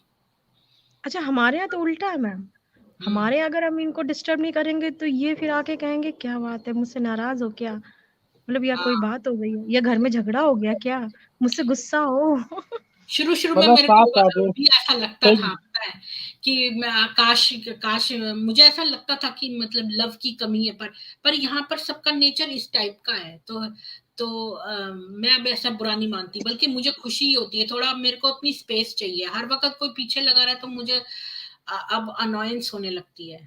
हाँ वो कल्चर के हिसाब से आदत हो जाती है ना, जैसे हाँ, कल्चर होता है, कल्चर की अपनी प्राइवेसी कोई चीज होती है, हाँ। और हमारे यहाँ हस्बैंड वाइफ में तो कोई प्राइवेसी नहीं होती है इंडिया में। एक मेरे को अपने हस्बैंड से बड़ी परेशानी है, मैं कोई भी चीज पूछूं ना, मैं ये पहनूं या ये करूं, जो तुम्हें अच्छा लगता है वो कर लो, हर चीज में उसका यही आंसर रहता है, कभी कोई अपनी ओपिनियन नहीं देता। तो इससे मेरे को कभी कभी बड़ा लगता है, मेरी माँ होती, काश कोई होता जो मुझे बताता कि मैं ये करूं कि ये करूं। कभी मतलब डिसीजन मेकिंग में कभी कोई हेल्प नहीं करता हूँ मेरी, वो हर चीज मेरे पर छोड़ देता है, जो तुम्हें ठीक लगे, जैसा तुम्हें अच्छा लगे, जहां तुम्हें, हाँ अगर तुम्हें जाना है तो तुम चली जाओ, यहाँ जाना है तो तुम वहां चली जाओ, सब कुछ अपना। हाँ यानी कोई चीज अच्छी है कोई चीज जी हम बुरी है। सब हैं। अब जैसे ये चीज आपके यहाँ ये अच्छी है कि मतलब कोई ज्यादा प्राइवेसी वाली, हाँ थोड़ा बहुत है, हमारे यहाँ वो चीज नहीं होती है। लेकिन हाँ डिसीजन की जब बात होती है या किसी बच्चे मतलब बच्चों के लेके डिसीजन लेना है, या हम लोग हम मतलब अपने इन लॉज के साथ रहते हैं, कोई बात करनी है, तो ये बात जरूर है कि अकेले नहीं होते हैं, मेरे साथ मेरे हस्बैंड है, या मेरे हस्बैंड ने कुछ डिसीजन लिया तो नहीं उनके साथ मैं पीछे खड़ी हूँ। तो ये तो यहाँ अच्छा है, लेकिन ये भी बात सही है कि वो प्राइवेसी वाली बात नहीं होती है, तो कुछ पता है, अच्छा शुरू कुछ शुरू में बुरा मेरे को वो लगता था, होता रहता है। शुरू शुरू में मेरे को अजीब लगता था जब मेरे पास खाली समय होता था, और वो मेरे साथ नहीं इंटरेक्ट करके वो अपना कुछ अलग करना चाहता था, तो मुझे लगता था कि अब मैं क्या करूं अब इस टाइम। तो मुझे ऐसे शुरू में खलता था, पर अब मैं वही प्राइवेसी जो मैं इंजॉय करती हूँ, मैं इतना ज्यादा इंजॉय करती हूँ कि मेरे को लगता है काश कि यही टाइम मुझे इतना मिले। मतलब मेरे को अपना प्राइवेट टाइम इतना पसंद आने लगा है कि किसी का भी होना मुझे नहीं अच्छा लगता उसमें। अच्छा अच्छा, यहाँ ये चीज थोड़ा कम है, हमें अपनी प्राइवेसी मिलती है मायके जाके फुल अच्छा, एंजॉय, कोई मेरे को पूछने बहुत वाला जी अलग नहीं है। है, जहाँ जाना है जाए। जी एक आप तो ना डॉक्टर हैं। मैं आप लोगों से ही हिंदी में बात कर सकती हूँ, कोई और है नहीं यहाँ पर। मेरा हस्बैंड, मैं सारा दिन इंग्लिश ही बोलती हूँ, तो मैं कोई हिंदी बोलने वाला नहीं है, और मेरे आस पड़ोस में सब फ्रेंच ही बोलते हैं, तो मेरे इंग्लिश भी नहीं जानते वो, तो वो और भी ज्यादा मुश्किल है, मेरे को बहुत थोड़ी फ्रेंच आती है, और हस्बैंड मेरे इंग्लिश ही बोलते हैं। तो आप लोगों से बात करके मेरे को थोड़ी आत्मीयता रहती है, क्योंकि मैं हिंदी में बोलती हूँ। जी प्रीति जी आप डॉक्टर हैं क्या वैसे? मैंने पीएचडी करी है, और मैनेजमेंट में, सप्लाई चेन मैनेजमेंट में। मैंने इंजीनियरिंग यहीं पर कनाडा से करी है, कार्ल्टन यूनिवर्सिटी से, और मैंने मास्टर्स करी है बिजनेस में। और मुझे लगा डॉक्टर। 4 साल इंडिया में राय यूनिवर्सिटी में पढ़ाती थी, और दिल्ली यूनिवर्सिटी में भी मैंने पढ़ाया है, दो कॉलेजेस में, और गेस्ट लेक्चरर थी मैं दिल्ली यूनिवर्सिटी के कॉलेजेस में कुछ। और मैं ऑपरेशंस मैनेजमेंट पढ़ाती थी एमबीए स्टूडेंट्स को और बीबीए को। Very good ma'am. वैसे वैसे हम हैं, हम लोग से बात करने के लिए। अच्छा, आपकी एजुकेशन क्या है नागेंद्र जी? मेरा तो कोई ऐसे नहीं है, वो आर्ट्स वगैरह के बस। और अच्छा, और आप ज्ञान जी? मैं मरीन इंजीनियर हूँ। अच्छा अच्छा, तो मेरा तो बस बीए बीएड, और बीएड के बाद टीचिंग की जॉब, बस यही है, टीचर की जॉब। बीए मैंने बीए किया, और इधर मेरा एंट्रेंस में हुआ, बीएड क्रॉस किया, जॉब, बस यही चीज है मेरा। मैं कोई भी जॉब नहीं करती हूँ, मैं यहीं पर सारा टाइम रहती हूँ। मैं पहले कनाडा पोस्ट में थी, पर मैंने फिर सोचा बेकार है, मैंने वो भी छोड़ दी, क्योंकि जगह अब मैं घर में सारा टाइम इसी चीज को देती हूँ, सनातन को। देखो मेरे कोई बच्चे तो है नहीं, तो बहुत ज्यादा पैसे कमा के मुझे क्या फायदा। तो नहीं, ये काम आप बहुत अच्छा करती हैं, क्योंकि कभी कभी हम लोग क्या होते हैं, जैसे मैंने एक बार आपसे मेरी बात हुई थी, तो मैंने आपको बोला था कि मैं चाह कर भी नहीं कर पा रही हूँ काम। बच्चों के साथ ना इतना फैमिली देख के मेरे पास टाइम ही टाइम है। और मेरे को आप लोगों से बात करके ना ऐसा लगता है जैसे मेरे इंडिया के लोग हैं, मेरे अपने हैं। अब मैं इतनी ज्यादा यहाँ पर, मेरे कोई रिश्तेदार नहीं है, ना कोई मेरा है, तो मेरे को बहुत अकेलापन लगता है। और जी जी। कोई हिंदी में बात करने वाला भी नहीं है मेरे से। तो आप लोगों से बात करके मेरे को लगता है मेरी जी, आप फैमिली। प्रॉपर राजस्थान की है ना मेरे ख्याल से? नहीं नहीं, मैं तो दिल्ली के बाहर कभी रही ही नहीं हूँ। अच्छा, दिल्ली के बाहर नहीं, नहीं। अब हाँ, स्ट्रीम में भी आया करिए, कि ज्ञान भी मैं स्ट्रीम करता है, उसमें भी आया करिए। ज्ञान और दिल्ली बेगम में बाज, रजौरी गार्डन में रहती थी, वेस्ट में। स्ट्रीम में भी आया करिए, ज्ञान और बेगम बाज करते रहते हैं स्ट्रीम। और कनाडा में मतलब एमबीए करने का मतलब मैक्सिमम एज कब तक कर सकते हैं? मतलब 30 साल के बाद करने का कोई फायदा नहीं है? बात यह है कि यहाँ पर अगर आप जॉब करें ना, तो यहाँ के पढ़े हुए को ज्यादा महत्व देते हैं। और इसीलिए मैंने एमबीए बहुत साल पहले किया था, और इंजीनियरिंग मैंने बैचलर्स बाद में की है, मास्टर्स पहले कर ली, क्योंकि मैंने एक और भी बैचलर्स करी हुई थी। तो इसलिए जो है वो मैंने इंजीनियरिंग में करना चाहती थी, तो मैंने इसलिए बाद में करी है। अभी लेटेस्ट मैंने बैचलर्स एक और करी है, मतलब इंजीनियरिंग कंप्यूटर। वैसे मतलब पर अगर 30 साल बाद एमबीए करें तो उनको जॉब नहीं मिलती कनाडा में, अगर कोई? बात ये आपके ऊपर है। मेरा कोई एक मिलने वाला था, वो अभी टोरंटो में आया है, और उसने मार्केटिंग करता था, वो फार्मेसी की प्रोडक्ट्स बेचता था। तो वो तो आ गया, पता नहीं उसने क्या तिकड़म लगाई। और जो अगर आप फॉर्म भरेंगे, तो उसमें क्या 72 पॉइंट्स या ऐसे कुछ पॉइंट्स हैं आपको मिलते हैं, अपनी एजुकेशन के, अपनी उम्र के, हर चीज के। तो उस हिसाब से आप कर सकते हैं। या फिर आप किसी, अगर शादीशुदा नहीं है, तो कोई लड़की यहाँ पर देखकर उससे शादी कर सकते हैं। वो बेगम बाज आ बेस्ट, गए। वो फास्टेस्ट तरीका है। काफी लोग करते हैं। मेरा एक दोस्त था, वो अमेरिका प्रीति जी में 15 लाख नमस्कार। लड़की दिया था, 15 लाख दिया था एक लड़की को, और शादी कर ली, सिटीजनशिप ले ली, फिर वहीं करने लग गया। और नहीं सिख नहीं, लोग ज्यादा करते हैं इस तरह। आप पैसों के बेस पर नहीं, आप सचमुच कर लीजिए। मतलब जैसे सचमुच शादी यहाँ की लड़की से, यहाँ की लड़की मतलब कोई इंडियन जो यहाँ रह रही है, उससे भी कर सकते हैं। अच्छा, इंडिया को ही आगे बढ़ाओ बिजनेस करके, और क्या। बाहर जाने की क्या जरूरत है। स्टार्टअप अपना स्टार्ट कर, तो सरकार भी मदद करती है अब तो। हाँ, मैंने एक पीपली गांव का एक वो देखा था, कि वो कहता था, मैं विदेश में था, मेरी फ्रेंड का भाई, और उसका मैंने अभी अचानक से वीडियो देखा है। कहता है मैं इतना खुश हुआ यहाँ आने के बाद, मेरा मन ही नहीं किया मैं वापस मेरे यूएस जाऊं। यहाँ पर ना बड़ी लोनली लाइफ है, आप घर के अंदर ही रहें। यहाँ पे आबादी कितनी है, कहीं आपको ज्यादा लोग आपको दिखेंगे ही नहीं।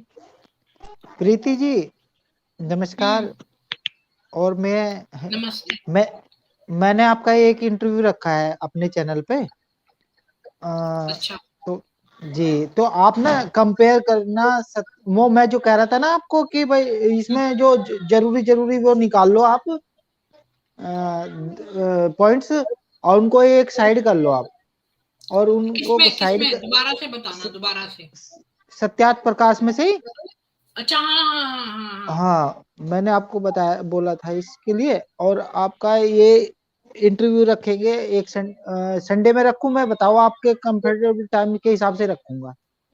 नहीं, संडे का तो जी तुम्हारा पहले से ही है ना मैं तो कोई वो। जॉब ही नहीं करती, आप कभी भी रखो। मुझे अच्छा सुबह, जी जी, मैं तो सुबह जो मैं है ना आधे नहीं, घंटे सुबह अपना नहीं रखने के मतलब मेरा सुबह तो आपकी रात होगी अगर आप इंडिया में है तो। तो इंडिया में जो मतलब मैं 8:30 बजे रोज रात को आधे घंटे का उपनिषद का रोज करती हूँ, 8:30 बजे नहीं से 9 बजे तक। तो 9 नहीं आप 9 बजे रख सकते हैं आप। जी जी, तो जी आप उस पे नहीं प्रिपेयर करिए। 26 वर्सेस ऑफ यासिर मुफ्ती ने हिंदुज्म का उठाया था ना, तो उस पे काउंटर करते हैं हम सब लोग। तो आपका ना मैं ये 10 तारीख के आसपास 10 फरवरी के आसपास रख देता हूँ। आप इसको ना बिल्कुल एक घंटे तक की कम से कम 1 से 1.5 घंटे तक की स्ट्रीम हो जाए जो, उसको बिल्कुल तरीके से वो कर लीजिए आप। और मैं 10 तारीख का आपका ये कमिंग सून में 10 तारीख में आपका वो लगा के और उसको मैं डाल देता हूँ नोटिफिकेशन। पता है मैं एक बात कहना चाहती हूँ कि आपने ये सुझाव तो अच्छा दिया था, लेकिन इतने जी पॉइंट्स हैं नहीं उसमें साइंस के। उसमें ज्यादातर पॉइंट्स पक्षपात के ऊपर हैं कि जो हाँ, इनका खुदा है वो नहीं सारे पक्षपाती रखो ना है। आप। जी सारे रखो, कोई दिक्कत नहीं, लेकिन लगना चाहिए कि बायस्ड है यहाँ पे, ये खुदा बायस्ड है या वो चीज जो भी है। उसमें कितने पॉइंट है टोटली सत्यार्थ प्रकाश में? मैं देखती हूँ, मेरे को नहीं पता। जी आप देख लीजिए। नहीं, आप बहुत एक्सपर्ट हो जाएंगे फिर इसमें, 2-3 जगह आपका ये इसमें इंटरव्यू हो जाएगा ना, तो जबरदस्त हो आपको, फिर आपको पढ़ने की जरूरत नहीं पड़ने की, आप बोलते जाओगे। मैं तो ये सारी मतलब जो कुरान की आयत पढ़ती हूँ और फिर समीक्षक जो दयानंद सरस्वती ने समीक्षा की है वो पढ़ती हूँ। तो देखो हम 54 पे पढ़ रहे हैं और मेरे ख्याल में ये खत्म ही होने वाला था। कितने हैं इसमें? अब आपको वैसे एक चीज देखना पड़ेगा, एक बंदा ऑस्ट्रेलिया में रहता है वो भारत को पता नहीं क्या क्या कहता है ये।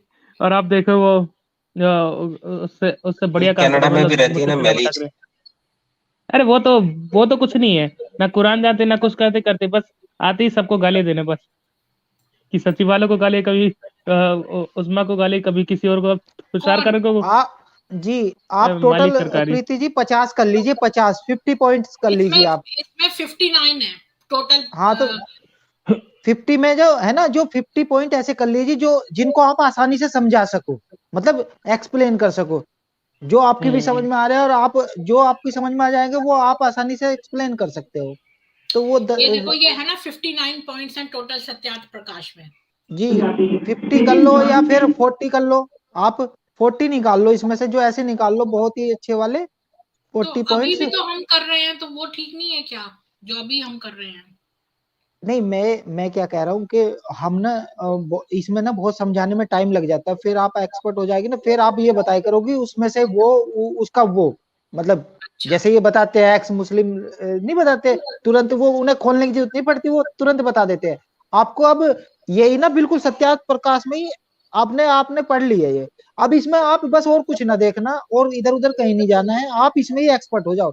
तो कभी भी जरूरत पड़ेगी किसी को भी, जो आपको ही बुलाए उसके लिए, कि नहीं, भाई पता है ये सत्यार्थ बहुत सारी हैं, मैं तो पता मैंने वो गलत चीज 59 आपको बता दी। ये तो यहाँ पर है समीक्षाएं, तो वो पता है कितनी है? 146 147,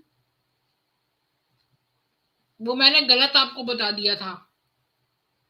ये तो है बहुत सारी, ये लास्ट वाली है 159, हाँ तो 159 है। जी इसमें से 50 निकाल लो आप, बहुत ही जो इजीली आप समझा सको और जिसमें बिल्कुल तर्क संगत हो। जी अच्छा हाँ बस 50 आप ये ना 10 तारीख का मैंने आपका वो कर दिया, 10 तारीख में आपका रहेगा और 10 तारीख में आप ना इसको बिल्कुल, तो इससे ना आप इसकी सत्यार्थ प्रकाश कोई ऐसी छोटी मोटी किताब नहीं है, आप इसको वो मत मानना, ये तो डिबंक करती है बहुत अच्छे है, ये हम्म। कंपेयर करती है बिल्कुल इस्लाम को एक्सपोज करती है अच्छे से।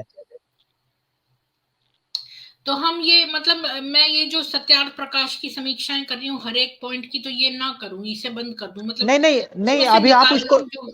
नहीं नहीं, इसको मैं बंद करने को नहीं कह रहा, इसको तो आप पूरा करो। अगर किसी को ये सीरीज चाहिएगी तो वो आपके पास आएगा या आपकी वीडियो में देखेगा। जिसको पूरी सीरीज चाहिए ना भाई, पूरी पढ़नी है उसको या पूरी समझनी है, तो वो आपकी सीरीज देखेगा। अगर आप अभी रोक दोगे तो वो खत्म हो जाए, मामला खत्म हो जाएगा, वो उसको छोड़ दे। पढ़ना तो आपको इस वजह से जरूरी हो गया ना कि इसे समझना है आपको। ठीक है। हाँ जी नहीं 1 तारीख तक मेरे ख्याल से कंप्लीट हो जाएगा, तब तक तो पर शायद। हम लोग इधर उधर की बातों में पड़ जाते हैं और हम सारा टाइम वही वाली डिस्कशन करते हैं, हम पॉइंट जल्दी जल्दी नहीं कर रहे, इससे बहुत टाइम लगेगा। 146 तो पता नहीं कब होंगे, अभी तो मैं 50th पॉइंट पे हूँ, पता नहीं कौन से पॉइंट पे हूँ शायद। तो एक काम करेंगे, हर रोज का टारगेट बनाने का कम से कम 20 पॉइंट, तो नहीं, अब मैं उससे आया जल्दी हो करूंगा जाएगा। आपके पास, मैं आपके पास आया करूंगा आपकी ये करवाने हेल्प। किस टाइम से आप करते हो शुरू वो बता दो मुझे, मैं भी फ्री डेली रहता रात हूँ को 3 9 बजे बजे समझ लो, डेली रात को 9 बजे करती हूँ या ठीक है जी जी जी, तो मैं आपके पास आता रहूंगा। ठीक है। मतलब कि आपको करना आप ये 9 है, बजे देख। ना ग्रुप में लिंक डाल दिया करना अपना, सही हाँ 9 वो बजे लिंक डाल दो आप बिल्कुल।